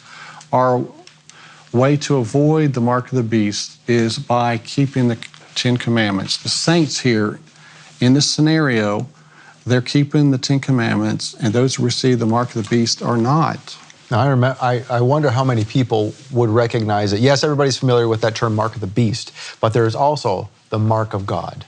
Yes, the seal of God. The polar opposite. We want the seal of God. So all will make a choice, follow man's authority, where you can buy and sell, follow the Sunday law, or you can accept Jesus as your Savior, accept the outpouring of His Holy Spirit, then be obedient to the 10 Commandments. We have to have the Holy Spirit in us, working through us, accept Jesus as our Savior and forgiveness of our sins in Jesus' name, and then the Holy Spirit will enable us to keep the 10 Commandments. So in Acts 17:30, and the times of this ignorance God winked at, but now commandeth all men everywhere to repent, because He hath appointed a day in which He'll judge the world in righteousness by that man whom He hath ordained. So God's going to stop winking at ignorance.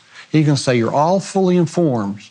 You all have got to follow Jesus. You've all got to follow my 10 Commandments, or else you receive the mark of the beast. That's what's coming. The judgment of the living. This is so important. And so I believe there's going to be disasters on the earth. Isaiah 26:9 spoke of, for when thy judgments are in the earth, the inhabitants of the world will learn righteousness. So there are going to be judgments upon the cities especially, and God is going to punish the cities, I believe, wicked cities. Look what He did to Nineveh. And we see Sodom and Gomorrah. Well, Nineveh, they repented at first, and then they backslid, and God destroyed Nineveh later. So God is still the same God today as then, and I believe there are going to be judgments upon the cities, and people are going to say, we got to get back to God. We got to get back to God. And I believe Satan's going to personate Christ. He'll transform himself into an angel of light. There's deceptions. But we can look at Isaiah 8:20. What does it say? To the law and to the testimony, if they speak not according to this word, because there's no light in them. So we have to follow the law. We have to follow the Bible. That's our guide to survive the coming mark of the beast showdown. And in Psalm 77, thy way, O God, is in the sanctuary. Who is so great a God as our God? So Yeshua's blood going on that mercy seat, that was salvation for mankind. That's our way to heaven. It's incredible what God has done in preserving that blood as a witness. So Ron Wyatt, he had the clear photos. He had the lab reports. The gold detection proves it's there. Ron Wyatt was truly led by the Lord.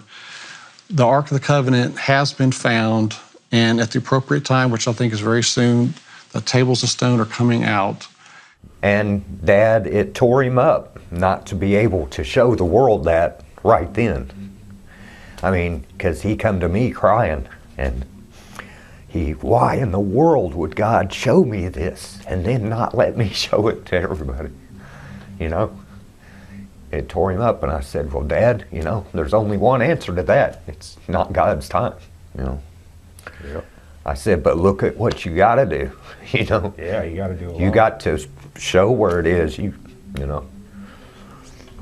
It was tough on him. It was very tough on him.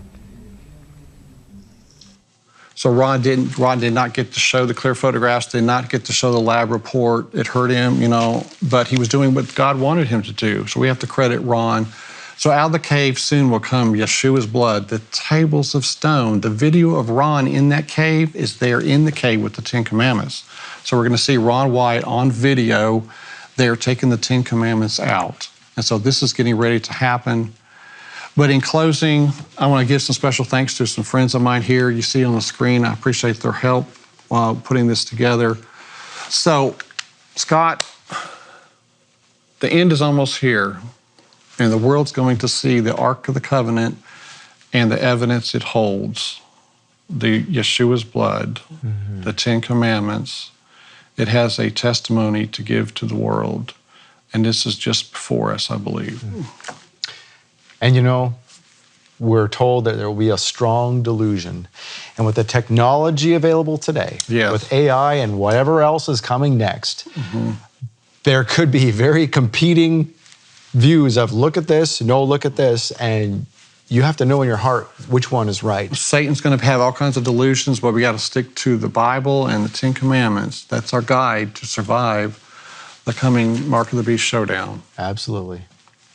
Kevin, thank you for joining us. Thank you, Appreciate Scott. you being here. Thank you. Bringing all these wonderful things to teach. And again, if people want to see more of your teachings, they go to ArkDiscovery.com. That's right. That's right. And you actually have some collections, as we do here at the ministry as well. So some replicas of what was found in the cave, and people can go there and see those. Sure. All right. I appreciate it, Scott. Terrific. Thanks again, Kevin. Thank you. Thank you for being here. Thank you for being here. Thank you for supporting Shabbat Night Live. You make this happen. Spread this to as many people as you can. As Kevin said, time is short. There's going to be strong delusion. You need to know the truth. All of the people you know need to know the truth. So get it out there. Thank you for doing it. Shabbat Shalom. Shalom, Torah fans. Give this video a thumbs up and share it with a friend. Tap the subscription button and the bell icon. And I promise to update weekly with in-depth biblical research. Be sure to download the new michaelrood.tv app for both mobile and home devices for even more commercial-free content.